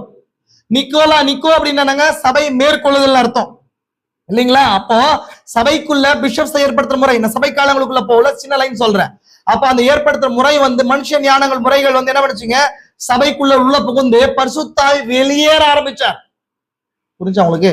அப்போ இது 2வது காலம் 3வது காலம் வரும்போது டோட்டலா டார்க்னஸ் ஆகி போப்பின் ஆதிக்கம் வந்துச்சு சபைக்குள்ள. பரிசுத்தாவி டோட்டலா வெளியே வந்துட்டாரு. ஆனாலும் ஒரு சிறிய கூட்டம், போப்பின் ஆதிக்கத்துல இல்லாத சிறிய கூட்டம் மட்டும் வெளியே சத்தியத்துக்காக ஜீவனை பிடித்து கொண்டு ஓட ஆரம்பிச்சாங்க. சத்தியம் எந்த காலத்துல மறைஞ்சு போகவே இல்லை. சத்தியத்துடைய அளவு பரிசுத்தாவி குறையும் போது சத்தியத்துடைய அளவு என்ன ஆகுது, சத்தியத்தின் அளவு குறையும். இப்ப மார்ட்டின் லூதர் தெரியுமா உங்களுக்கு? தெளித்தல தான் சொன்னாரு. மார்ட்டின் லூதர் தெளித்தல தான் சொன்னாரு. அவர் முழுக்கு நேசம் சொன்னாரா? எத்தனை பேருக்கு தெரியும்? லுத்ரன்ஸ் ஞானஸ்தானம் தான் சொல்லுவாங்க, பிதாகமன பரிசுத்த ஞானஸ்தானம் தான் சொல்லுவாங்க. கர்த்தராகிய இயேசு கிறிஸ்து ஞானஸ்தானத்தை யார் சொல்ல மாட்டாங்க, லுத்ரன் சொல்ல மாட்டாங்க. ஆனாலும் லுத்ரன்ஸ் அந்த காலத்துல கரெக்ட் ஏன் சொல்றோம்? இப்ப இது பதில் சொல்லுங்க, நான் சொல்றது புரிஞ்சுக்கோங்க. இதுதான் நீங்க இவ்வளவு வருஷம் செய்தியில எப்படி இருந்தீங்கன்றது புரியுது. சொல்ல புரியுது உங்களுக்கு? வெஸ்லி காலத்துல வரும்போது வெஸ்லியும் கூட மெத்தோடிஸ்டும் கூட பிதாகமன பரிசுத்த ஞானஸ்தானம் தான். நான் சொல்ல புரியுதா உங்களுக்கு? அவங்களும் என்ன கிடையாது, கர்த்தராகிய இயேசு கிறிஸ்து ஞானஸ்தானம் கிடையாது, திருத்துவம் தான். அவங்களும் கொண்டாடு கிடையாது. புரிஞ்சுக்கணும்ல? ஆனாலும் அவங்க கரெக்ட் எப்படி அவங்க செய்தியாளர்களா சபை கால தூதர்களா இருக்க முடியும்? என்னங்க அவ்வளோ அந்த நம்ம அது எப்படி கரெக்ட்ன்றோம்? அது சத்தியம் கரெக்ட் கிடையாது, வெளிச்சம் தான் அது. அந்த காலத்துல கொடுக்கப்பட்ட வெளிச்சத்தின் அளவு அது. அவங்களுக்கு கொடுக்கப்பட்ட வெளிச்சத்துல உண்மையை வாழ்ந்தாங்க பாருங்க, ஏற்றுக்கொண்டாங்க பாருங்க. அதுதான் பரிசுத்தாவியா ஏற்றுக்கொள்றதா இருக்குது. சொல்ல புரியுதுங்களா உங்களுக்கு? அப்போ சத்தியம் வர வர குறைஞ்சு கொண்டு இந்த சபை காலம் வருது. சபை காலம் வரும்போது மார்ட்டின் லூதர் வெளியே வராரு. கவனிங்களா? மார்ட்டின் லூதர் வெளியே வராரு. மார்ட்டின் லூதர் வந்து ரிஃபார்மேஷனை கொண்டு வராரு. ரிஃபார்மேஷனா சீர்திருத்தத்தை கொண்டு வராரு. சீர்திருத்தத்தை கொண்டு வந்து இங்க மறைஞ்சு போன சத்தியம் இன்னும் கொஞ்சம் விரிவடைய ஆரம்பிக்குது, வெளிச்சம் கொஞ்சம் வருது மார்ட்டின் லூதர் மூலமா. மார்ட்டின் லூதர் பிரீச் பண்ண நீதிமானாக்கப்படுதலுக்கும் நம்ம விசுவாச நீதிமானாக்கப்படுதலுக்கும் வேறுபாடு இருக்குதா இல்லையா? எத்தனை பேருக்கு தெரியும்? தயவு செஞ்சு சொல்றேன் சகோதரியே, நீங்கெல்லாம் முழிக்கிறத பார்க்கும்போது ரொம்ப கஷ்டமா இருக்கு. தயவு செஞ்சு சொல்றேன், செய்தி படிங்க. இந்த ஆண்கள் எல்லாருமே கம்பல்சரி ஆண்களை பெண்களும் செய்தி படிங்க. ரொம்ப கஷ்டம்.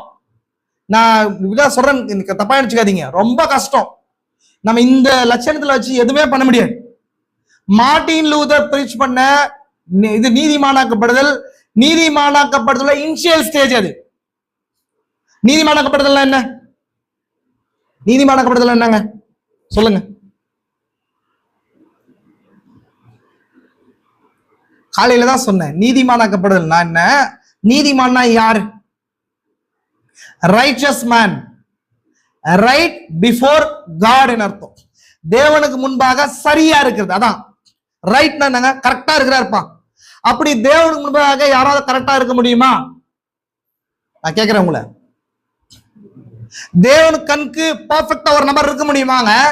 இருக்க முடியாது. இல்லையா? இருக்க முடியுமாங்க? உங்களே கேட்கிறேன். இருக்க முடியாது. அப்படி இருக்கிறதா நீதிமானாக்கப்படுதல் அர்த்தம். ஒரு மனுஷன் நீதிமான ஆக்குறது யாரு? நீதிமானாக்கப்படுதல் எப்படி நடக்குது? பவுல் ரோமர்ல சொல்றாரு, கலாத்தியர்ல சொல்றாரு, விசுவாசத்தினால நீதிமான் பிழைப்பான்ற வார்த்தைய மார்ட்டின் லூதர் படிச்சாரா இல்லையா? மார்ட்டின் லூதருக்கு எழுப்புதலை கொண்டு வந்த வசனம் தான் கலாத்தியர் ரோமர் தான் அவர் படிச்சு நீதிமானாக்கப்படுதல்ன்ற சத்தியத்தை வெளியே கொண்டு வர ஆரம்பிச்சார்.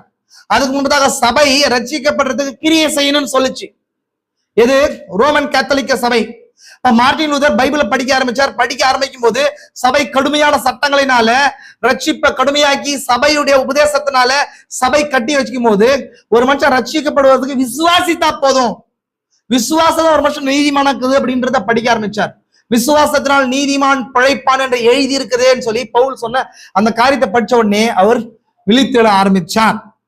அப்ப மார்ட்டின் லூதர் சொல்றார், விசுவாசிக்கும் போது ஒரு மனுஷன் என்ன ஆகுறான்? நீதிமானாக்கப்படுறான் அப்படின்னு சொன்னார். அந்த நீதிமானாக்கப்படுதலும் நம்ம இன்னைக்கு விசுவாசிக்கிற நீதிமானாக்கப்படுதலும் ஒண்ணு கிடையாது. நான் கொஸ்டின் கேட்கல, ஒண்ணு கிடையாது. நம்ம விசுவாசிக்கிற நீதிமானாக்கப்படுதல் ஏன் தீர்க்கதரிசி ஆரம்ப காலகட்டத்துல பேசின நீதிமானாக்கப்படுதலும் அவர் சீல்ஸுக்கு அப்புறம் அவருடைய எடுத்துக்கொள்ளப்படுதல் நேரம் காலத்துக்கு அப்புறம் போற நேரத்துல வரும்போது பேசின நீதிமானாக்கப்படுதல் வேற. நான் சொல்றது உங்களுக்கு ஆன்லைன்ல பாக்குறவங்களும் டிஃப்ரெண்டா இருந்தா கூட நீங்க எனக்கு கேளுங்க, நான் சொல்றேன். ஆகாயத்தில் எடுத்துக்கொள்ளப்படுதல் செய்தியை வாசிங்க. ஆகாயத்தில் எடுத்துக்கொள்ளப்படுதல் செய்தியை வாசிங்க. தீர்க்கதரிசி இது சூரிய உதயம் ஆகாயத்தில் எடுத்துக்கொள்ள செய்தியை வாசிக்கும். தீர்க்கதரிசி இந்த அக்கறைக்கு போறதுக்கு ஒரு மாசம் முன்னாடி கொடுத்த செய்தி இது. அதுல நீதிமானாக்கப்படுதல முழுமையா என்ன, வாட் இஸ் த ரைச்சஸ்னஸ் தீர்க்கதரிசி எக்ஸ்பிளைன் பண்ணுவார். நீதிமானாக்குறது கர்த்தர் தான், ஆனா நீதிமானாக்கப்படுதல் அப்படின்றது அவனுடைய லிஸ்ட்ல எந்தும் பாவமே இல்லாத நிலை. புரியுதா உங்களுக்கு? ஆனா மார்ட்டின் லூதர் என்ன பிரீச் பண்ணார் அப்பன்னு சொன்னா, நீதிமானாக்கப்படுதலுடைய இனிஷியல் ஸ்டேஜ மார்ட்டின் லூதர் பிரீச் பண்ணார். புரியுதா உங்களுக்கு? எந்த ஒரு உபதேசத்துக்கு ஒரு அடிப்படை இருக்குமா இல்லையா? இப்ப ஒன்னஸ்காரங்களுக்கும் நாம விசுவாசிக்கிற ஒன் காடுக்கும் டிஃபரெண்ட் இருக்கா இல்லையா? நான் உங்களதான் கேட்கிறேன். ஒன்னஸ்காரங்களோட உபதேசம் நம்ம ஏன் ஏத்துக்கிறது? அவனும் கர்த்தரா இயேசு கிறிஸ்து நம்ம தலை ஏற்றுக்கொள்றாங்க, கொடுக்குறாங்க. இன்னும் ஒரு சில இந்த செய்தியில் இல்லாத ஒரு சிலர் கர்த்தரா இயேசு கிறிஸ்து நம்ம தலை ஞானஸ்தானம் கொடுக்குறாங்க. ஆனாலும் நம்ம ஏன் ஏற்றுக்கொள்றதுல தெரியுமா உங்களுக்கு? என்ன காரணம்? பரிசுத்தாவி இல்லைன்னு சொல்லுவாங்களா? அப்புறம் தீர்க்கதரிசி ஏற்றுக்கொள்றதுல, ஆனா நம்ம அந்த பர்டிகுலர் உபதேசத்தை சொல்றேன். நான் தீர்க்கதரிசி ஏற்றுக்கொள்றதுல வேற, பர்டிகுலர் உபதேசத்தை நம்ம ஏன் ஏற்றுக்கொள்றதுன்றதுக்கான ஒரு காரணம் இருக்கு. அந்த என்னங்க, இயேசு மட்டும் சொல்லுவாங்க. கரெக்டான விஷயம். என்ன விஷயம்னு சொன்னா, அந்த ஒன்காடு இருக்கு இல்லைங்களா, தேவத்துவத்துடைய அடிப்படை அஸ்திபார உபதேசம் இருக்கு இல்லையா, அந்த அடிப்படை அஸ்திபாரத்துடைய அந்த இனிஷியல் ஸ்டேஜ் தான் அவங்க புரிஞ்சு கொண்டிருக்கிறாங்க. அது சொன்னார்ல, இயேசு மாத்திரம் தான் சொல்லுவாங்க, பிதா குமாரன் பரிசுத்தாவி 3 இயேசு தான் சொல்லுவாங்க. புரியுதா உங்களுக்கு? அப்படி கிடையாது. பிதா அப்படின்னா குமாரன் இல்லாம பிதாவாக முடியாது, பிதாவுக்கு ஆவி இல்லாம ஒரு பிதாவாக முடியாது. சொல்லுதான் உங்களுக்கு. பிதா குமாரன் பரிசுத்தாவி 3 ஸ்தானங்கள் இருக்குது. 3 ஒண்ணு கிடையாது. நம்ம ஒரே நபர்னு சொல்றோமே தவிர ஒண்ணுன்னு சொல்றது இல்ல. புரியுதா உங்களுக்கு? நான் சொல்றது உங்களுக்கு டிஃப்ரெண்டா இருக்கா? இதுதானே அது, அப்படி இருக்கா? அப்படி இல்ல, தயவுசெய்து புரிஞ்சுக்கோங்க. அதனால உங்களுக்கு உபதேச புரிதல் ரொம்ப ஸ்டாண்டர்டா வேணும். நீங்க ஒன்காட நீங்க பேசும்போது நான் சொல்லிடுறேன், நீங்க உபதேசத்துல எந்த அளவுக்கு இருக்கிறீங்க. ரொம்ப பெருசா வேணாம், நீங்க வாங்க என்கிட்ட ஒன்காட பேசுங்க. நீங்க ரொம்ப பெரிய உபதேசம் எல்லாம் பேச வேணாம். ஒரு நபர் ஒன்காட பேசுறத வச்சு இந்த செய்தியில எவ்வளவு ஆழமா இருக்கிறாங்கன்னு சொல்ல முடியும். புரிஞ்சா உங்களுக்கு? ஒன்காடுன்றது வாழ்நாள் முழுசும் நம்ம புரிந்து கொள்ள வேண்டிய விஷயம். உபதேசம் அவ்வளவு பெரிய விஷயம். நம்ம நினைக்கிறோம் ஒன்காடு பேசினா ரொம்ப கம்மின்னு நினைக்கிறோம். நீங்க புரிந்து கொண்டிருக்கிற ஒன்காடை வச்சு சொல்ல முடியும் நீங்க எந்த அளவுக்கு உபதேசத்துல இருக்கிறீங்க. அப்போ ஒன்காடு உபதேசத்துல தேவன் ஒருவரே என்ற உபதேசத்துடைய அடிப்படையில் அவங்க இருக்கிறாங்களே தவிர, அந்த நேம்ல ஒரே தேவன்றதை சொல்றாங்களே தவிர அந்த தேவத்துவத்துடைய முழுமையான அஸ்திபாரம் அவங்களுக்கு இல்ல. அதே போல மார்ட்டின் லூதர் பிரீச் பண்ண பிரீச்சிங்ல அந்த நீதிமானாக்கப்படுதலுடைய அடிப்படையா மார்ட்டின் லூதர் தெரிஞ்சு, விசுவாசத்தின் மூலம் நீதிமான் பிழைப்பான்றது தெரிஞ்சு. ஆனா நீதிமானாக்கப்படுதலுடைய முழுமையை மார்ட்டின் லூதருக்கு தெரியல. புரியுதா உங்களுக்கு? பரிசுத்தமாக்கப்படுதலும் கூட ஜான் வெஸ்லி கொண்டு வரும்போது இனிஷியல் ஸ்டேஜ் புரிஞ்சு, அவருடைய முழுமை வரல. பெந்தகோஸ்தேயினர் வரங்களை கொண்டு வரும்போது கூட பரிசுத்தாவுடைய இனிஷியல் ஸ்டேஜ வரங்களை மூலமா காட்டினாங்களே தவிர முழுமை வரல. முழுமை எங்க இருக்குது அப்படின்னா, நான் சொல்றேன், இப்பதான் சொல்றேன் உங்களுக்கு. அதெல்லாம் பார்ட் வேர்டா இருக்கு, புரியலீங்களா? நான் சொல்ற புரியுது உங்களுக்கு? அங்கதான் ஃபுல்னஸ் ஆஃப் வேர்டு, வார்த்தையுடைய பரிபூர்ணன்ற ஒரு விஷயம் இருக்குது. நான் சொல்ற புரியுதுங்களா உங்களுக்கு? இப்ப கவனிங்க சகோதர சகோதரியே, இப்போ நல்லா கவனிங்க. இது லவோதிக்கேயா காலம், நான் தான் காட்டினீங்க. லவோதிக்கேயா காலத்துல இங்க அப்படி போட்டிருக்கு, அது டோட்டல் டார்க்னஸா இருக்குது. நான் காலையில உங்களுக்கு சொன்னேன், இருள் டோட்டலா என்னாச்சுங்க, மூடிடுச்சு, டோட்டலா வெளிச்சமே இல்லாத நிலைக்கு வந்துருச்சு 1946 வரும்போது. ஸ்தாபனமா மாறிடுச்சு இல்லைங்களா? வரங்கள் மூலமா தேவன் என்ன பண்ணாரு? சத்தியத்தை கிராஜுவலா உயர்த்தணும்னு பார்த்தாரு. இவங்க டோட்டலா அதை என்னவா மாத்திட்டாங்க? ஸ்தாபனமா மாத்திட்டாங்க இல்லைங்களா? லவோதிக்கேயா என்ன அர்த்தம்? ஹியூமன் ரைட்ஸ் அர்த்தம், வீழ்ந்து போன சபை. கரெக்டுங்களா உங்களுக்கு? இப்ப இது வரைக்கும் புரிஞ்சுவாங்க. இப்படிதான் பரிசுத்தாவுடைய கிராஜுவல் இருந்துச்சு. ஆனா பரிசுத்தாவுடைய தொடக்கம் எப்படி இருந்துச்சு அப்படின்னு சொல்லி பார்த்தா, இப்ப நல்லா கவனிங்க. இங்க எத்தனை சபை காலங்கள் இருக்கு? எத்தனை சபை காலம் இருக்கு? 7 சபை காலம் இருக்குது. நல்லா கவனிங்க. இப்ப போட்டை கவனிங்க, எல்லாரும் ஸ்கிரீனை கவனிங்க. 7 சபை காலத்துக்கு முன்னாடி இங்க ஒண்ணு இருக்கு. இது என்னங்க? இது என்னது? என்ன பியூர்? அங்க எழுதிக்கிறத படிக்க கூடாது. நான் அதை சொல்ல, எழுதிக்கிறது படிக்க சொல்ல. நான் எதுக்கு அந்த டிராயிங் இருக்கு? தீர்க்கதரிசி அதை போடவே இல்லையே. தீர்க்கதரிசி 7 சபை கால டிராயிங் வரும்போது 7 தான் போட்டாரு. இங்க எவ்வளவு இருக்கு? அதுல 9 இருக்கு.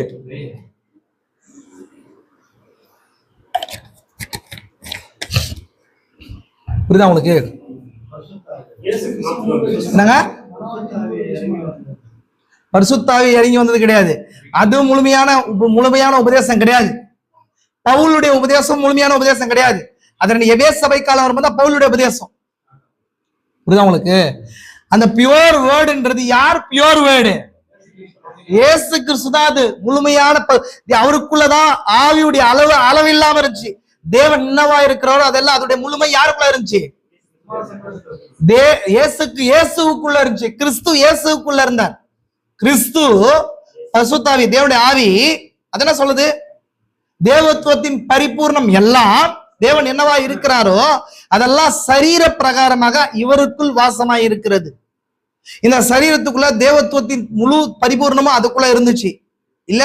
அது பியூர் வேர்டு, முழுவதுமான வார்த்தை, ஒரிஜினல் வேர்டு. அது இயேசுக்குள்ள பரிசுத்தாவிடைய முழுமை இருந்துச்சு.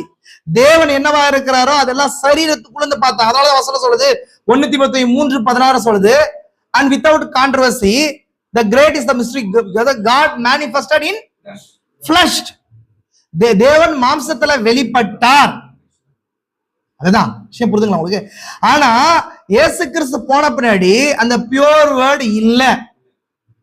சொல்றது புரியுதா உங்களுக்கு? பியூர் வேர்டு இல்ல, பியூர் வேர்டு கிடையாது. அவர்தான் பியூர் வேர்டு மாம்சத்துல வெளிப்பட்டது. ஆனா மாம்சத்துல வெளிப்பட்டாலும் இந்த சபை காலங்கள் வரும்போது இங்க பாருங்க, அதுக்கு அந்த டிராயிங் பாருங்க. எபேசு சபை காலம் வரும்போது பியூர் வேர்டு கிடையாது. அதுல கொஞ்சம் கரப்ஷன் இருட்டு இருக்கு. புரியுதுங்களா உங்களுக்கு? இப்ப பரிசுத்தாவிய முழுமையா எங்க பார்க்க முடியும்? யாருக்குள்ள பார்க்க முடியும்? இயேசு கிறிஸ்துக்குள்ளதான் பார்க்க முடியும், வேற எங்கேயும் இல்ல. கரெக்டுங்களா? உங்களுக்கு உங்ககிட்ட தான் கேட்கிறேன். தேவன் என்னவா இருக்கிறாருன்றதுதான் பரிசுத்தாவி ஸ்பிரிட் ஃபார்ம்ல. கவனிச்சுக்கோங்க. ஆனா இங்க கவனிங்கன்னா இயேசு வார்த்தையா இருந்தார். அதான் இங்க போட்டிருக்கு பியூர் வேர்டு சொன்னேன். Pure word. பியூர் வேர்டுனா என்னங்க? அசலான வார்த்தை, முழுமையான வார்த்தை. கரெக்டுங்களா உங்களுக்கு? அவருக்குள்ள வெளிச்சம் முழுமையா இருந்துச்சு. அதுக்கப்புறம் சபை காலத்துக்கு வரும்போது இங்க கொஞ்சம் இருட்டு இருக்கு. கவனிங்களா? இருட்டு இருக்கு. அப்புறம் வர வர என்ன ஆகுதுன்னு சொன்னா இந்த பியூர் வேர்டு குறைஞ்சிட்டே வருது. இருட்டு வந்துட்டே இருக்குது, இருள் வந்துட்டே இருக்குது. போக போக போக போக போக டோட்டலா என்னாச்சுங்க? தியாத்திரா சபை காலம் இருளின் காலம்னு சொல்லி அழைக்கப்படுச்சு. 1000 வருஷம். கிபி 606 இல்லைங்களா? ஏடி 606 இருந்து ஏடி 1520 வரைக்கும், 1520 வரைக்கும் இல்லைங்களா? இருளின் காலம். அதுக்கப்புறம் மார்ட்டின் லூதர் வந்து கொஞ்சம் வெளிச்சத்தை அதிகப்படுத்தினாரு, வெஸ்லி அதிகப்படுத்தினாரு. லவோதிக்கேயா வந்து திரும்ப அதை மூடிடுச்சு. சொல்லுங்க உங்களுக்கு. இன்னும் சொல்லணும்னா இது டார்க் டோட்டல் முடிச்சுங்களா உங்களுக்கு? இது முடிச்ச உடனே டோட்டல் டார்க்ல இருந்து திரும்ப டக்குன்னு பியூர் வேர்டு வந்துருச்சு. எங்கிருந்து வந்துச்சுன்னு தெரியல. சொல்லுதான் உங்களுக்கு? இப்போ இங்கிருந்து பியூர் வேர்டு, அங்கேயும் ஒரு பியூர் வேர்டு இருக்கு, முழுமையான வார்த்தை இருக்கு. இங்க நல்லா கவனிங்க, அங்கேயும் முழுமையான வார்த்தை இருக்கு. ஆனா சபை காலங்கள் எங்க இருக்குதுங்க? சபை காலங்கள் இங்க இருக்கு. ஆனா இந்த கடைசியில பியூர் வேர்டு இருக்கு, முழுமையான ஆவி அங்க இருக்குது. போட்டுக்கிறாங்க டிராயிங் அது. ஆனா ரியாலிட்டியில தீர்க்கதரிசி அப்படி டிராயிங் பண்ண கிடையாது. புரிஞ்சா உங்களுக்கு? இந்த வெளிச்சம் தான் பரிசுத்தாவிடைய அளவு. பரிசுத்தாவிடைய அளவு புரிஞ்சுங்களா உங்களுக்கு? அப்போ இங்க கவனிங்க நல்லா சகோதர சகோதரியே, நான் சொன்னேன் இந்த இடத்துல சரியா பரிசுத்தாவி கிஃப்ட்ல வந்தார். எதுல வந்தார்? இந்த இடத்துலயும் கிஃப்ட்ல தான் வந்தார். ஃபர்ஸ்ட் கிஃப்ட்ல வந்தார். இந்த இடத்துல இவரு பால் பவுல் வந்து என்ன பண்ணாருன்னு சொன்னா உபதேச கட்டமைப்பை கொண்டு வந்தார். அதுக்கப்புறம் பவுல் போனபடி இருட்டு ஜாஸ்தியாச்சு, சத்தியம் குறைய ஆரம்பிச்சிச்சு. இங்க இரேனியஸ் வந்தார். அதுக்கப்புறம் இரேனியஸ் போனபடி இன்னும் டார்க்னஸ் வந்துச்சு. மார்டின் வந்தார், கொஞ்சம் வெளிச்சத்தை தக்க வைக்க முடிஞ்சு. அப்புறம் கொலம்பா வரும்போது டோட்டல் இருட்டாச்சு. அவர் வந்து போனபடி கொஞ்சம் வெளிச்சத்தை அவர் தாக்க பிடிச்சார். அதுக்கப்புறம் மார்டின் லூதர் வரும்போது கொஞ்சம் வெளிச்சத்தை திரும்ப கொண்டு வந்தார், ரெட்ரைவ் பண்ணார். அதுக்கப்புறம் ஜான் வெஸ்லி திரும்ப அதிகமான வெளிச்சத்தை கொண்டு வந்தாரு. பெந்தகோஸ்தே கூட்டம் வரும்போது கவனிங்க நல்லா, பெந்தகோஸ்தே கூட்டம் வரும்போது இருக்கிற திரும்ப கிஃப்ட் வந்துச்சு. அவங்க திரும்ப அதை டோட்டலா என்ன மாத்திட்டாங்க. அவங்க கிட்ட பேசுறேன், புரியுதா உங்களுக்கு? டார்க்னஸ் டோட்டலா ஸ்தாபனமா மாத்திட்டாங்க. இந்த 6 சபை காலத்துல இல்லாத அளவுக்கு டார்க்னஸ் இந்த லவோதைக்கியா சபை காலத்துல இருக்குது. ஆனா பைபிளை பத்தி அதிகமான நாலேஜ் எந்த காலத்துலனா இந்த காலத்துலதான். அதிகமான பைபிளும் சபைகளும் உலகம் முழுசும் இருக்குது இந்த காலத்துலதான். இந்த உலகத்துல எவ்வளவு கிறிஸ்தவர்கள் இருக்கிறாங்க தெரியுமா? எத்தனை பேர் இருக்கிறாங்க? 2.4 பில்லியன். 2.4 பில்லியன், 240 கோடி கிறிஸ்துவர்கள் இருக்கிறாங்க. புரிச்சுங்க அவளுக்கு? எபேஸ் சபை காலத்தில் எவ்வளவு கிறிஸ்துவர்கள் இருந்திருப்பாங்க உலகம் முழுசும்? ஒரு 5 லட்சம் பேர் இருந்துக்கலாம், அவ்வளவுதான். 5 லட்சம் பேர் கூட இருந்திருக்க மாட்டாங்க, நான் ஜாஸ்தி சொல்றேன். ஒரு 1.5 லட்சத்துல 2 லட்சம் பேர் இருந்திருக்கலாம். ஆனா பியூர் வேர்டை மெயின்டைன் பண்ணாங்க. பியூர் வேர்ட்ல இருந்து சத்தியத்தை வெளிச்சத்தை கொண்டு வந்தாங்க. இப்ப இந்த காலத்துல வரும்போது மனுஷன் ஞானமோ தியாலஜியோ அந்த என்ன பண்ணுச்சுங்க, இருட்டை கொண்டு வந்துருச்சு. கவனிங்களா? இதை நான் எக்ஸ்பிளைன் பண்றதுக்கு முன்னாடி இன்னொரு காரியத்தை உங்களுக்கு சொல்றேன். என்ன சொல்றேன்னா, இயேசு கிறிஸ்து கிட்ட கிரேக்கர்கள் வந்தாங்க. 17வது அதிகாரத்துல 16வது 17வது அதிகாரத்துல கிரேக்கர்கள் வந்தாங்களா இல்லையா? கிரேக்கர்கள் வந்து நாங்கள் இயேசுவை பார்க்கணும்னு சொன்னாங்களா இல்லையா? அப்ப இயேசு கிறிஸ்துவை பார்க்கறதுக்கு 2 பேர் இருக்கிறாங்க. அவங்க அப்பாயின்மெண்ட்டை இது பண்றதுக்கு 2 பேர் இருந்தாங்க. அந்திரேயாவும் பிலிப்பும் இருந்தாங்க. அவங்க கிட்ட வந்து சொல்லும் போது என்ன சொல்றாங்க? இயேசுவை காண வேண்டும் என்று இருக்கும்போது இயேசு கிறிஸ்து அவங்களுக்கு ஒரு பதில் சொல்றாரு. பார்க்கலாம், பார்க்க முடியாதுன்னு சொல்ல அவரு. கோதுமை மணியானது சாகாவிட்டால் அது தனித்தே இருக்கும், செத்ததே ஆகில மிகுந்த பலனை கொடுக்கும். இவரை ஒண்ணும் மீட் பண்ணுன்னு சொல்லி இல்லைன்னு சொல்லு. நீ மீட் பண்ணன்னு சொல்லுங்க, இல்லைன்னு சொல்லுங்க. இவர் என்ன பண்ணாரு? கோதுமை மணின்னு பேச ஆரம்பிச்சிட்டார். அவங்களும் போயிட்டாங்க. ஆக்சுவலி இவங்க எதுக்காக வந்தாங்க இயேசு கிறிஸ்து தெரியுமா? எதுக்காக வந்தாங்க? இயேசு கிறிஸ்து கிட்ட கிரேக்கர்கள் அன்னைக்கு எதுக்காக வந்தாங்க? அவங்க அன்னைக்கு இருந்த கிரேக்கர்கள் தான் உலகத்துல வந்து அதிகமான ஞானவன்கள். வசனம் சொல்லுதா இல்லைங்களா? யூதர்கள் அடையாளத்தை தேடுகிறார்கள், கிரேக்கர்கள் ஞானத்தை தேடுறாங்க. நாங்களும் எதை தேடுறோம்? பவுல் சொல்றாரு, இயேசு கிறிஸ்துவை சிலுவையிலிருந்து உயிரோடு இருந்தா இயேசு கிறிஸ்துவை நாங்க பிரசங்கிக்கிறோன்ற சொல்லுதான் உங்களுக்கு. அப்ப யூதர்கள் கிரேக்கர்கள் ஞானவான்கள். அந்த காலத்துல இன்னைக்கு வரைக்கும் பாத்தீங்கன்னா சொன்னா ஒலிம்பிக்ஸ் எங்கிருந்து வந்துச்சுங்க? ஒலிம்பிக்ஸ் எங்கிருந்து வந்துச்சு? கிரேக்ல இருந்து தான் வந்துச்சு. இன்னைக்கு இருக்கிற அந்த பாக்ஸிங் எல்லாம் எங்கிருந்து வந்துச்சுன்னா ரோமன்ல இருந்து கிரேக்ல இருந்து வந்தது. இன்னைக்கு இருக்கிற மோட்டோ ஜிபி தெரியுமா? எங்கிருந்து வந்துச்சு தெரியுமா? இன்னைக்கு நீங்க பாக்குற எல்லாமே எல்லாத்துடைய தொடக்கம் ரோம் தான். ரோமுக்கு முன்னாடி கிரேக்ல இருந்துச்சு. அன்னைக்கு இருந்தா சேரிட் ரேசிங் தான் மோட்டோ ஜிபியா மாறி இருக்கு. தெரியுமா உங்களுக்கு? ஃபார்முலா 1 கார் ரேசிங்ல எங்க வந்துச்சு? பாக்ஸிங் எங்க வந்துச்சு? அன்னைக்கு கிளாடியேட்டர் ஃபைட் தான் இன்னைக்கு என்னவா இருக்குது? பாக்ஸிங்கா மாறி இருக்கு. அன்னைக்கு கிரேக்கர்கள் வந்து என்ன பண்ணாங்க சொன்னா பாடி பில்டிங்கை கொண்டு வந்தாங்க, ஒலிம்பிக்ஸ் கேம்ஸா கொண்டு வந்தாங்க. எல்லாம் இன்னைக்கு வேற மாதிரி மாத்தி இன்னைக்கு அந்த ஃபன் எதுக்குள்ள ஃபன் மூமெண்ட்ல கொண்டு போயிருக்கிறான். தெரியுமா உங்களுக்கு இது? அப்ப இன்னைக்கு இருக்கிற மெடிக்கல் வேர்ட்ஸ் தெரியுமா? மெடிக்கல் நாலேஜ்ல அதிக நாலேஜா கொண்டவங்க கிரேக்கர்கள். இயேசு கிறிஸ்து காலத்துல கவனிங்க நல்லா, அதிகமா நாலேஜா கொண்டவங்க. உங்களுக்கு சொல்லட்டுமா? இந்த நம்ம மெடிசன்ஸ் பேர்லாம் இருக்கு இல்லையா? தெரியுமா உங்களுக்கு? மெடிசன்ஸ் பேர்லாம் இங்கிலீஷ் பேர் கிடையாது. அது எல்லாமே கிரேக்கத்தினுடைய மருவிய பெயர்கள் தான் எல்லாமே. கார்டியோ அப்படின்னா நம்ம இங்கிலீஷ்ல என்ன சொல்றோம்? ஆர்ட்னு சொல்றோம். கார்டியோ அப்படின்னா கிரேக்க பேர். கார்டியோனா என்னங்க? கார்டியாலஜி, இதயம். இந்த மாதிரி எல்லா பேர்களும் கிரேக்ல இருந்து எடுத்த பேர்கள் தான். நியூராலஜி புரியுதா உங்களுக்கு? நியூராலஜினா நியூரான்ஸை பத்தி நரம்புகளை படிக்கிறது. புரிதுங்களா உங்களுக்கு? ஆர்த்தோ எலும்பை பத்தி படிக்கிறது. ஆர்த்தோ சொல்றமா இல்லைங்களா? அப்போ இது எல்லாமே எங்கிருந்து வந்துச்சுன்னா கிரேக்கர்கள் தான் உலகத்துல மிகப்பெரிய மருத்துவத்துல மெடிக்கலி டேலண்டட் பர்சன் அந்த காலத்துல. உலகத்துல வந்து யாராவது பெரிய இன்னைக்கு பாத்தீங்கன்னு சொன்னா ஆர்ட்டுக்கு வந்து அதிகமா ஃபேமஸான இடம் எது உலகத்துல? இந்தியாவுல தெரியுமா உங்களுக்கு? என்ன இடம்? அமெரிக்கா கிடையாது, நாராயணர் தலையா. எல்லாம் வெள்ளக்காரன் போய் சொல்ல மாட்டான், வெள்ளக்காரன் தான் டேலண்ட். நம்ம ஒண்ணுமே கிடையாது. நம்ம பர்ஸ்பெக்டிவ் சத்தியத்திலயும் இப்படிதான் இருக்குது. சொல்ல உங்களுக்கு தப்பா சொல்ல, நம்ம பார்வை சத்தியத்திலயும் இப்படிதான் இருக்கு. நமக்கெல்லாம் எந்த டேலண்ட்டும் இல்லை, அப்படிலாம் இருக்கக்கூடாது. இந்தியாவிலே ரொம்ப அதிகமா ஆர்ட்டுக்கு ஃபேமஸ் ஆன இடம் வந்து நாராயண ருதாலயா. புரியுதுங்களா உங்களுக்கு? புரிஞ்சுங்களா உங்களுக்கு? ஃபாரின்ல தான் வந்து இங்க என்ன பண்றாங்க, ஆர்ட் சர்ஜன்ஸ் எல்லாம் இருக்கு, ஆர்ட் சர்ஜரி பண்றாங்க. அவ்வளவு ஃபேமஸ் ஆன இடம். சரி, எதுக்காக சொல்றேன்னு சொன்னா, அந்த மாதிரி அந்த காலத்துல வந்து உலகத்திலேயே மருத்துவத்துல சிறந்து விளங்கினவங்க கிரேக்கர்கள். இப்போ இவங்க என்ன பண்றாங்க கேளுங்க, ஒரு சின்ன விஷயத்த சொல்லி முடிக்கிறேன். கிரேக்கர்கள் இருக்கிறாங்க. கிரேக்கர்கள் ரிஜெக்ட் பண்ண கேஸ் எல்லாம் இயேசு கிறிஸ்து அசால்ட்டா பாஸ் பண்றாரு. கிரேக்கர்கள் ரிஜெக்ட் பண்ண கேஸ் எல்லாம் இதெல்லாம் முடியவே முடியாதுன்றதெல்லாம் இயேசு கிறிஸ்து என்ன பண்றாருங்க, அவர் என்ன பண்றாரு, தொடுறாரு குணமாவது, பேசுறாரு குணமாவது, பாக்குறாரு குணமாவது. இது கிரேக்கர்கள் என்ன பண்றாங்க கேட்கறாங்க அந்த காலத்துல. சொல்லு புரியுதுங்களா உங்களுக்கு?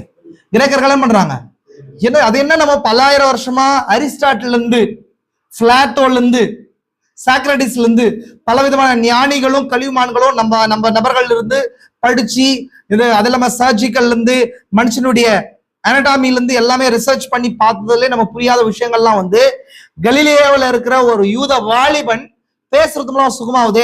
எப்பேற்பட்ட ஒரு மெடிக்கல் சயின்ஸ் அவர் வச்சிருக்கிறாருன்னு சொல்லி பார்க்க வராங்க. சொல்றது புரியுதா உங்களுக்கு? அவங்க தேவனெல்லாம் பார்க்க வரல, நீங்க தப்பா புரிஞ்சுக்காதீங்க. சொல்றது புரியுதுங்களா உங்களுக்கு? அவங்க பண்டிகைக்கு வர்றாங்க. அவங்க கிரேக்கர்கள் யூதர்கள் இருந்து போனவங்க தான். அவங்களால அது புரிந்து கொள்ள முடியல. இயற்கைக்கு சூப்பர் நேச்சுரல் மிராக்கிள்ஸ் பாக்குறாங்க. நேச்சுரல் மிராக்கிள்ஸ் இயற்கை, சூப்பர் நேச்சுரல்னா இயற்கைக்கு, சூப்பர்னா இயற்கைக்கு மேம்பட்டதுன்னு அர்த்தம். சூப்பர் பிரதர் என்ன அர்த்தம், சும்மா யூஸ் பண்றோம், இயற்கைக்கு மேம்பட்டதுன்னு அர்த்தம். சூப்பர் நேச்சுரல் மிராக்கிள்ஸ் எல்லாம் இயேசு கிறிஸ்து பண்ணும்போது அது அவங்களால அது பல இடத்துல பரவுது. கிரேக்கர்களும் கேள்விப்படுறாங்க. கேள்விப்பட்ட உடனே பயங்கரமா இருக்கும் போலன்னு சொல்லி வந்து பார்த்தா ஒரு 30 வயசு வாலிபன் 55 வயசு தோட்டத்துல இருக்கிறாரு. அவர் பேசுறதும் புரியல, ஒரு பக்கம் அவரை கல்லடிக்கிறதுக்கு ரெடியா இருக்குது ஒரு கூட்டம். எதில் இவரா நான் போயிடுறேன்னு வேற பேசிட்டு இருக்கிறாரு. இவர் பேசுறது யாருக்குமே புரியல. புரியுதுங்களா உங்களுக்கு? இவங்க யாரை பார்க்க வந்தாங்க, தேவனை சூப்பர் நேச்சுரல் நடத்துற அந்த மதியனை பார்க்க வந்தாங்க. ஆனா நார்மல் ஒரு யூதனை பார்த்துட்டு போனாங்க. தேவனை அவங்களால என்ன பண்ண முடியல. தேவன் எங்க இருந்தாரு, அந்த மனிதனுக்குள்ள திரை மறைத்து கொண்டார். God hid in simplicity then revealed to same. அதிலே அவ்விதமே வெளிப்படுறார். தேவன் எளிமையில எல்லா காலத்திலையும் ஒரு எளிமைக்குள்ள தன்னை மறைத்துக் கொள்கிறவரா இருக்கிறார். ரொம்ப பெரிய நாலேஜ் எல்லாம் கிடையாது. அவங்களால அது புரிந்து கொள்ளவே முடியல. கிரேக்க ஞானிகளால, தத்துவ ஞானிகளால என்ன பண்ண முடியல. பிலாசபியை கொண்டு வந்தவங்க யாருங்க? பிலாசபிய அது அரிஸ்டாட்டில் தான். கிரேக்கர்கள் தான் பிலாசபியை கொண்டு வந்தாங்க. இன்னைக்கு உலகத்துல ஃபேமஸ் ஆனது பிலாசபி. அதே போல வேற என்னங்க இன்னைக்கு மனோ தத்துவம் சொல்றாங்களா, என்ன சொல்லலாம், சைக்காலஜி, உளவியல்னா கனடா ஏழு தர புத்தில உளவியல், மனோ தத்துவம். ஒரு மனுஷனை படிக்கிறது, இருதயத்தை படிக்கிறது, இவன் எப்படி இருப்பான்னு சொல்லி படிக்கிறது. நீங்க உட்கார்றதுக்கு நீங்க உட்கார்ந்துருக்கீங்களே, நீங்க உட்கார்ந்ததை வச்சு, நீங்க பாக்குறத வச்சு, பேசுறத வச்சு, உங்க உருவத்தை வச்சு சொல்லுவாங்க தத்துவம். அதே போல கட்டடக்கலை, ஆர்கிடெக்சர், இந்த மாதிரி எல்லா இடத்துலயும் அவங்க ஃபேமஸா இருந்தாங்க. அதே போல உடற்கூறுவியல், அனடாமில இந்த உடற்கூரை குறிச்சு எல்லா நாலேஜ் அவங்களுக்கு இருந்துச்சு. இவங்க வந்து இயேசு கிறிஸ்து நபரை பத்தி கேள்விப்படுறாங்க. இவங்களால புரிஞ்சுக்க முடியாத வியாதிகள்லாம் என்ன ஆகுதுங்க, சுகமாகுது. இதை வந்து பார்க்க ஆரம்பிக்கும் போது ஒரு பிரம்மாண்டமாலா இல்ல அவரு. அவங்க வந்து அவர் அப்பாயின்மெண்ட் கேட்கறாங்க, இயேசு கிறிஸ்து நாங்க பார்க்கணுங்க அப்படின்னு சொல்லி அப்பாயின்மெண்ட் கேட்கறாங்க. என்ன விதமான டெக்னாலஜிஸ் அவர் யூஸ் பண்றாரு, என்ன விதமான எக்ஸ்ட்ரா மிஷின்ஸ் யூஸ் பண்றாரு, என்ன மாதிரி செய்யறாருன்னு பாக்குறாங்க. அவர் எதுவுமே பேசல.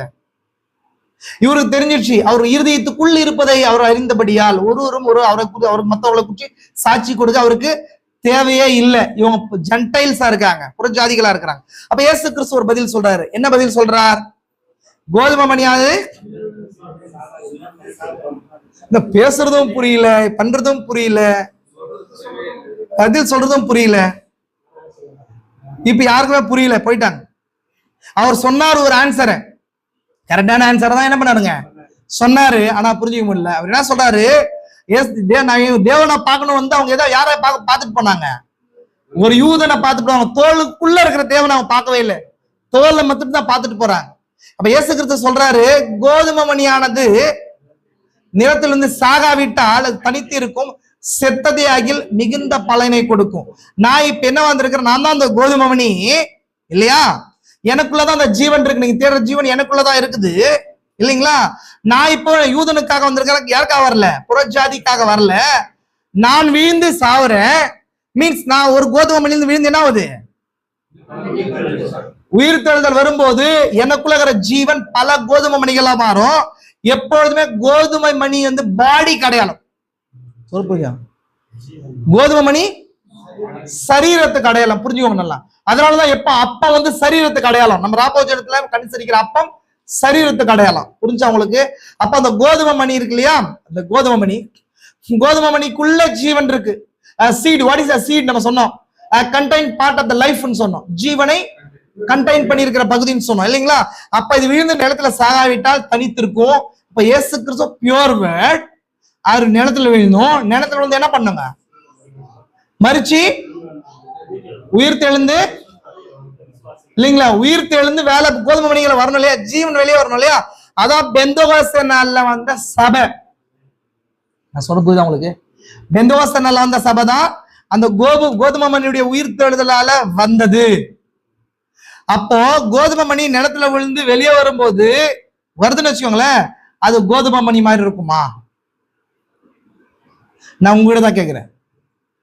கோதுமை மணி நிலத்துல போடுறீங்க, போட்ட உடனே இயேசுக்கு சொன்ன கோதுமை மணி நிலத்துல இருந்து சாகாவிட்டால் தனித்திருக்கும், செத்ததே ஆகில் மிகுந்த பலனை கொடுக்கும். மிகுந்த பலன்றது எங்க இருக்குது, கடைசியில இருக்குது. இன்பிட்வீன் கேப்ல பெரிய ப்ராசஸ் இருக்கு. அந்த இன்பிட்வீன் கேப் தான் 7 சபை காலம். சொல்ல புரியுதா உங்களுக்கு? எத்தனை பேருக்கு புரிஞ்சு? இயேசு கிறிஸ்து சொல்றாரு, கோதுமை மணியானது நிலத்திலிருந்து சாகாவிட்டால் தனித்திருக்கும், செத்ததே ஆகில். அப்போ இப்ப நான் மரிச்சு என்னோட ஜீவனை என்ன பண்றேன், புதிய செடியா நான் கொண்டு வரேன். அப்பதான் சபை காலம் அங்க ஸ்டார்ட் ஆகுற சபை காலத்துல அது கோதுமை மணி மாதிரி இல்ல. இங்க பாருங்க, பியூர் வேர்ட்ல பியூர் வேர்டு கிடையாது, பியூர் வேர்ட் கிடையாது. இதுதான் கோதுமை மணியுடைய வளர்ச்சி, சபை காலங்கள் கோதுமை மணியுடைய வளர்ச்சியா இருக்குது. புரிஞ்சா உங்களுக்கு? இதுதான் வந்து என்னவா இருக்குன்னா, கோதுமை மணியில வர்ற முதல் தளிரா இருக்குது. துளிர்க்குதா இல்லையா, துளிர் தான் சொல்றோம், அது வளர்றது கோதுமை மணி மாதிரி இல்ல. சபை காலங்கள் வர வர தண்டு இலையெல்லாம் வர வர அது எதுவுமே கோதுமை ஒரிஜினல் கோதுமை மணியா மாதிரியே இல்ல. சொல்ல புரியுதா உங்களுக்கு? அதனாலதான் இங்க எதுவுமே அந்த மாதிரி கிடையவே கிடையாது. இப்போ இந்த சபை காலத்துல பரிசுத்தாவி இங்க ரியல் கோதுமை மணி இதுதான், பியூர் வீட் இதுதான். இது என்னங்க, வீட்டு கோதுமை மணி. இப்படி எக்ஸ்பிளைன் பண்ற, புரிஞ்சுக்கோங்க. இது நிலத்துல விழுந்து இங்க சபை காலத்துல அந்த கோதுமை மணியுடைய துளிர் வந்து மேல வர ஆரம்பிக்குது. அதுக்கப்புறம் சிமர்னா காலத்துல இன்னும் கொஞ்சம் பெருசாகுது. பெர்கமு சபை காலத்துல தண்டு உருவாகுது. தியாத்திரா சபை காலத்துல இலைகள் உருவாகுது. சர்தை சபை காலத்துல இன்னும் மேல என்ன உருவாகுது, மேல உருவாகுது, பூக்களும் உருவாகுது. பிலதெல்பியா சபை காலம் வருது. பிலதெல்பியா சபை காலத்துல வரும்போது பட்டு குஞ்சம் உருவாகுது. லவோதிக்கேயா சபை காலம் வரும்போது பதர் உருவாகுது. அதனால பெந்தோகோஸ்தே பதருக்கு அடையாளமா இருக்குது. கோதுமை மணி மாதிரியே இருக்கும், ஆனா கோதுமை மணி அல்ல. புரிஞ்சா உங்களுக்கு? அவங்க பரிசுத்தாவை பெற்றுக்கொண்டாலும் அவங்களுக்குள்ள என்ன இல்ல, பியூர் வேர்டு இல்ல, கோதுமை மணி கிடையாது அது. புரிஞ்சா உங்களுக்கு? இப்போ நான் சொல்றேன், இந்த டிராஸ்டிக் சேஞ்ச புரிஞ்சுக்கணும். இது பியூர் வேர்ட்ல இருந்து கொஞ்சம் கம்மியாகுது, இது கொஞ்சம் கம்மியாகுது, இது கொஞ்சம் கம்மியாகுது, டோட்டலா கம்மியாகுது. இது கிராஜுவலா திரும்பவும் வந்து இந்த கோதுமை மணியை கொண்டு வரதுக்கான ப்ராசஸ்ல இங்க நடக்குது. ஆனா இது டோட்டலா டார்க்னஸ் ஆகி இந்த டிராஸ்டிக் சேஞ்ச் எங்க, டோட்டலா 0, அதுல இருந்து டோட்டலா பியூர் வேர்டு. சொல்லு போதா உங்களுக்கு? டோட்டலா அது என்னவா இருக்குது, டோட்டலா டார்க்னஸ்ல இருந்து டோட்டல் பியூர் வேர்ட்ல டோட்டலான வெளிச்சம் எப்படி வந்துச்சு, இப்ப இந்த இடத்துல ஒரு முக்கியமான பாயிண்ட் நடக்குது. இந்த கேப்ல இந்த கேப்ல ஒரு விஷயம் நடக்குது. இந்த கேப்ல தான் பியூர் வேர்டை கொண்டு வர ப்ராஃபெட் வரார். அந்த ப்ராஃபெட் தான் வேர்டை இன்ட்ரோடியூஸ் பண்றார். சரி, நான் இந்த ஒரு விஷயத்தை காட்டுறேன் உங்களுக்கு. இது இருக்கு இல்லைங்களா, இங்க இருக்க இது பேர் பியூர் வேர்டு இருக்கு இல்லையா, இந்த பியூர் வேர்டுக்கு முன்னாடி என்ன இருந்துச்சு இப்ப சொல்லுங்க. அந்த பியூர் வேர்டுக்கு முன்னாடி என்ன இருந்துச்சு? கூட தான் கேக்குறேன். இயேசு கிறிஸ்துக்கு முன்னாடி என்ன காலமா இருந்துச்சு? அது இயேசு கிறிஸ்து முழுமையான சத்தியமா இருந்தாரா? உங்ககிட்ட தான் கேக்குறேன். இருந்தாரா? அப்ப இயேசு கிறிஸ்து முன்னாடி காலம் எப்படி இருந்துச்சு? 400 வருஷம் இருந்த காலமா? வேதத்தை படிக்க உங்களுக்கு புரியும், நாங்க அதை கரெக்ட் பண்ணியோம். நீங்க மல்கியா புஸ்தகத்திலிருந்து யோவான் சுவிசேஷம் மார்க்கு சென்டர்ல இருண்ட காலம், அங்கதான் டோட்டல் ஸ்தாபனங்களா இருந்துச்சு. அந்த காலத்துல இயேசு கிறிஸ்து என்ன தீர்க்கதரிசி என்ன சொல்றாரு? லவோதேக்கியா காலமா இருக்குதுன்றார். இயேசு கிறிஸ்து பிறந்த காலம் டார்க்னஸ் இருந்துச்சு. அதனால வார்த்தை மாம்சம் ஆகும்போது கூட அவங்களால கண்டுபிடிக்க முடியல. அவன் ஸ்தாபனங்களை ஏற்படுத்தி கொண்டிருந்தாங்க. இங்க பாத்தீங்க சொன்னா, இங்க பாருங்க, இங்க ஒரு ரவுண்ட் இருக்கு. இது டோட்டல் டார்க்னஸ் ஏஜ். இது புரிஞ்சா உங்களுக்கு? இங்க இருக்கிற மாதிரி அதான் உங்களுக்கு எக்ஸ்பிளைன் பண்றேன். இந்த டார்க்னஸ்ல பியூர் வேர்டு வர்றதுக்கு, பியூர் வேர்டு இன்ட்ரோடியூஸ் பண்றதுக்கு ஒரு ப்ராஃபெட் வந்தார். John the Baptist. புரிஞ்சா? அந்த ஜான் தி பேப்டிஸ்ட் வந்தா பியூர் வேர்டை இன்ட்ரோடியூஸ் பண்ணார். அந்த பியூர் வேர்டு மாம்சத்துல வெளிப்பட்டுச்சு. அப்ப தேவனை பரிசுத்தாய முழுமையா கொண்ட மனுஷன். புரிஞ்சா உங்களுக்கு? இப்போ இது நிலத்துல விழுந்துச்சு. இது விழுந்து இது வளர்றதுக்கு 7 சபை காலம் ஆச்சு. 7 சபை காலம் வந்த உடனே இங்க பட்டு குஞ்சத்துல இருந்து அப்படியே வளர ஆரம்பிச்சு. இங்கதான் பதர் வர ஆரம்பிச்சு. இப்போ இந்த இடத்துல ஒரு ப்ராஃபெட் மீண்டும் பியூர் வேர்டை கொண்டு வரார். புரிஞ்சா உங்களுக்கு? நான் சொல்றேன், இது பரிசுத்த ஆவியின் காலம். 7 சபை காலம் பரிசுத்த ஆவியின் காலம். நம்ம இருக்கிறது பரிசுத்த ஆவியின் காலம் அல்ல.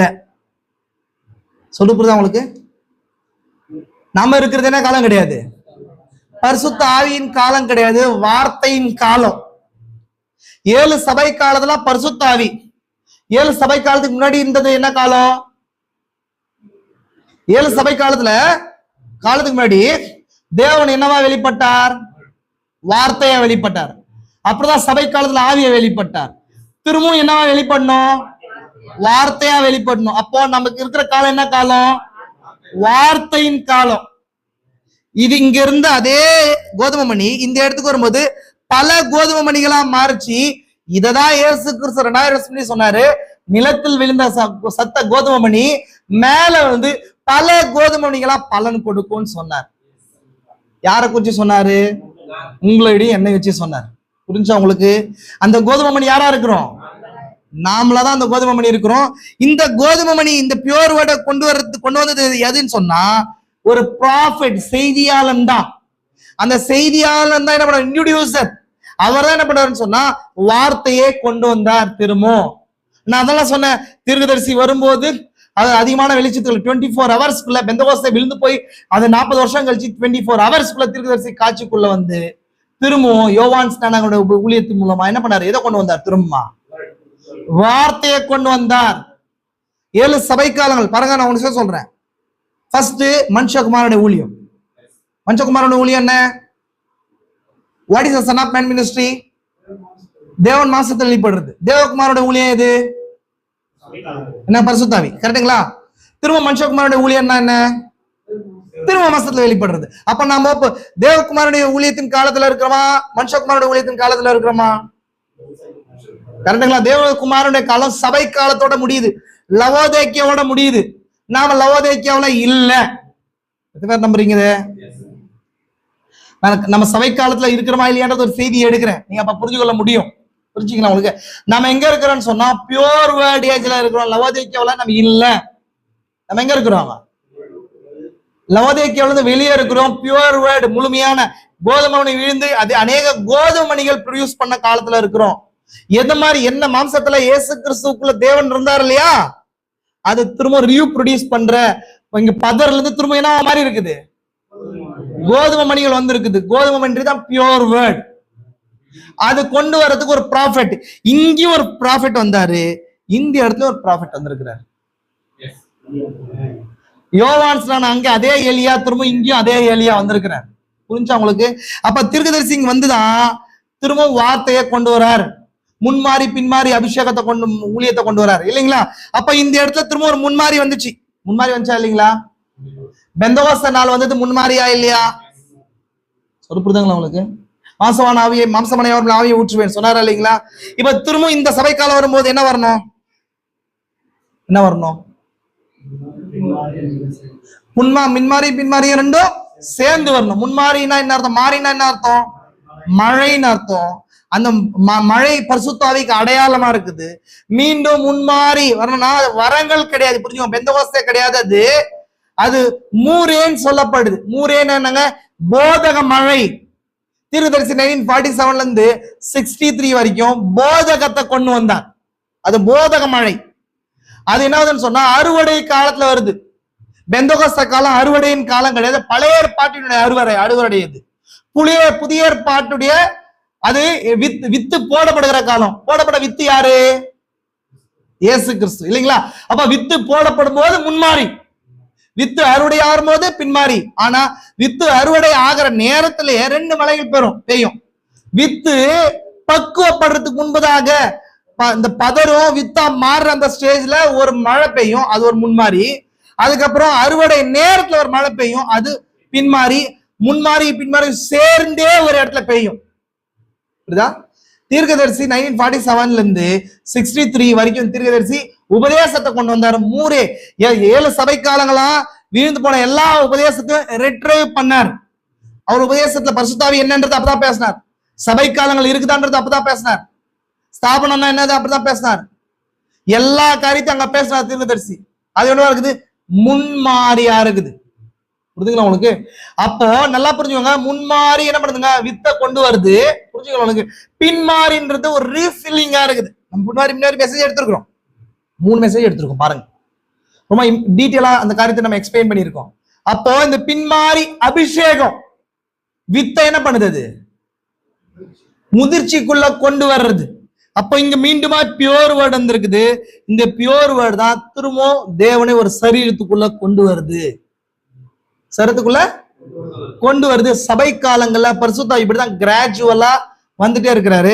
இயேசுக்குள்ள இருந்த பரிசுத்தாவி, இயேசுக்குள்ள இருந்த அளவில்லாத ஆவி சபை காலங்கள்ல வரும்போது என்ன ஆகுதுங்க? ஏன் குறைஞ்சி? கோதுமையுடைய வளர்ச்சியில சபை காலங்களை புரிந்து கொள்ளலாம். கோதுமையுடைய வளர்ச்சி தான் சபை காலமா இருக்குது. கோதுமை போடப்பட்ட கோதுமை மணி தான் யாரா இருக்கிறா? கிறிஸ்துவா இருக்கிறார். திரும்ப விளையிற கோதுமை மணி யாரா இருக்கிறோம்? மணவாட்டி. அந்த மூல கோதுமை மணியில தான் மணவாட்டி வெளியே வரா. அந்த மூல கோதுமை மணி மறிச்சுதான் மணவாட்டியா வெளியே வரா. இப்போ கிரேக்கர்களுக்கான ஆன்சர் இங்கதான் இருக்குது. அது செத்ததே ஆகில் மிகுந்த பலனை கொடுக்கும். அந்த பலன் மூலமா மீண்டும் உலகம் யார பாக்குது? கிறிஸ்துவ பாக்குது. மீன்ஸ் ஒரு சரீரத்துக்குள்ள அது ஒரு மனுஷனா கிடையாது, பல மனிதர்களா. இப்போ ஒரு இடத்துல இயேசு கிறிஸ்து இருந்தார், எல்லாரையும் சந்திக்கிறதுக்கு ஒரு நாசரேத்துக்கு போக வேண்டியதா இருந்துச்சு, கலிலேயாவுக்கு போக வேண்டியதா இருந்துச்சு. இப்போ உலகம் முழுசும் எங்க யாரு இருக்கிறது? மிஸ்ஸஸ் ஜீசஸ் கிரைஸ்ட் இருக்கிறா, ஃபுல்னஸ் ஆஃப் வேர்ட் வச்சிருக்கிறார். இதான் growth. எங்கங்க சர்ச்சேஜஸ்ல பரிசுத்த ஆவியுடைய நிலை இப்படிதான் போச்சு. நம்ம இன்னும் சத்தியத்தை பார்க்கல, ஒரு ஃப்ரேம் ஒர்க் தான் உங்களுக்கு நான் காட்டியிருக்கிறேன். இந்த காரியத்தை குறித்து தியானிங்க. தேவன் உங்களோட கூட இருப்பாராக. நம்ம எல்லாம் நிலைகளை மாற்றி சரி நம்முடைய காரியங்களை நம்ம இந்த மூவ் பண்ணலாம். நேரம் அதிகமா நான் எடுத்துக்கொண்டேன்.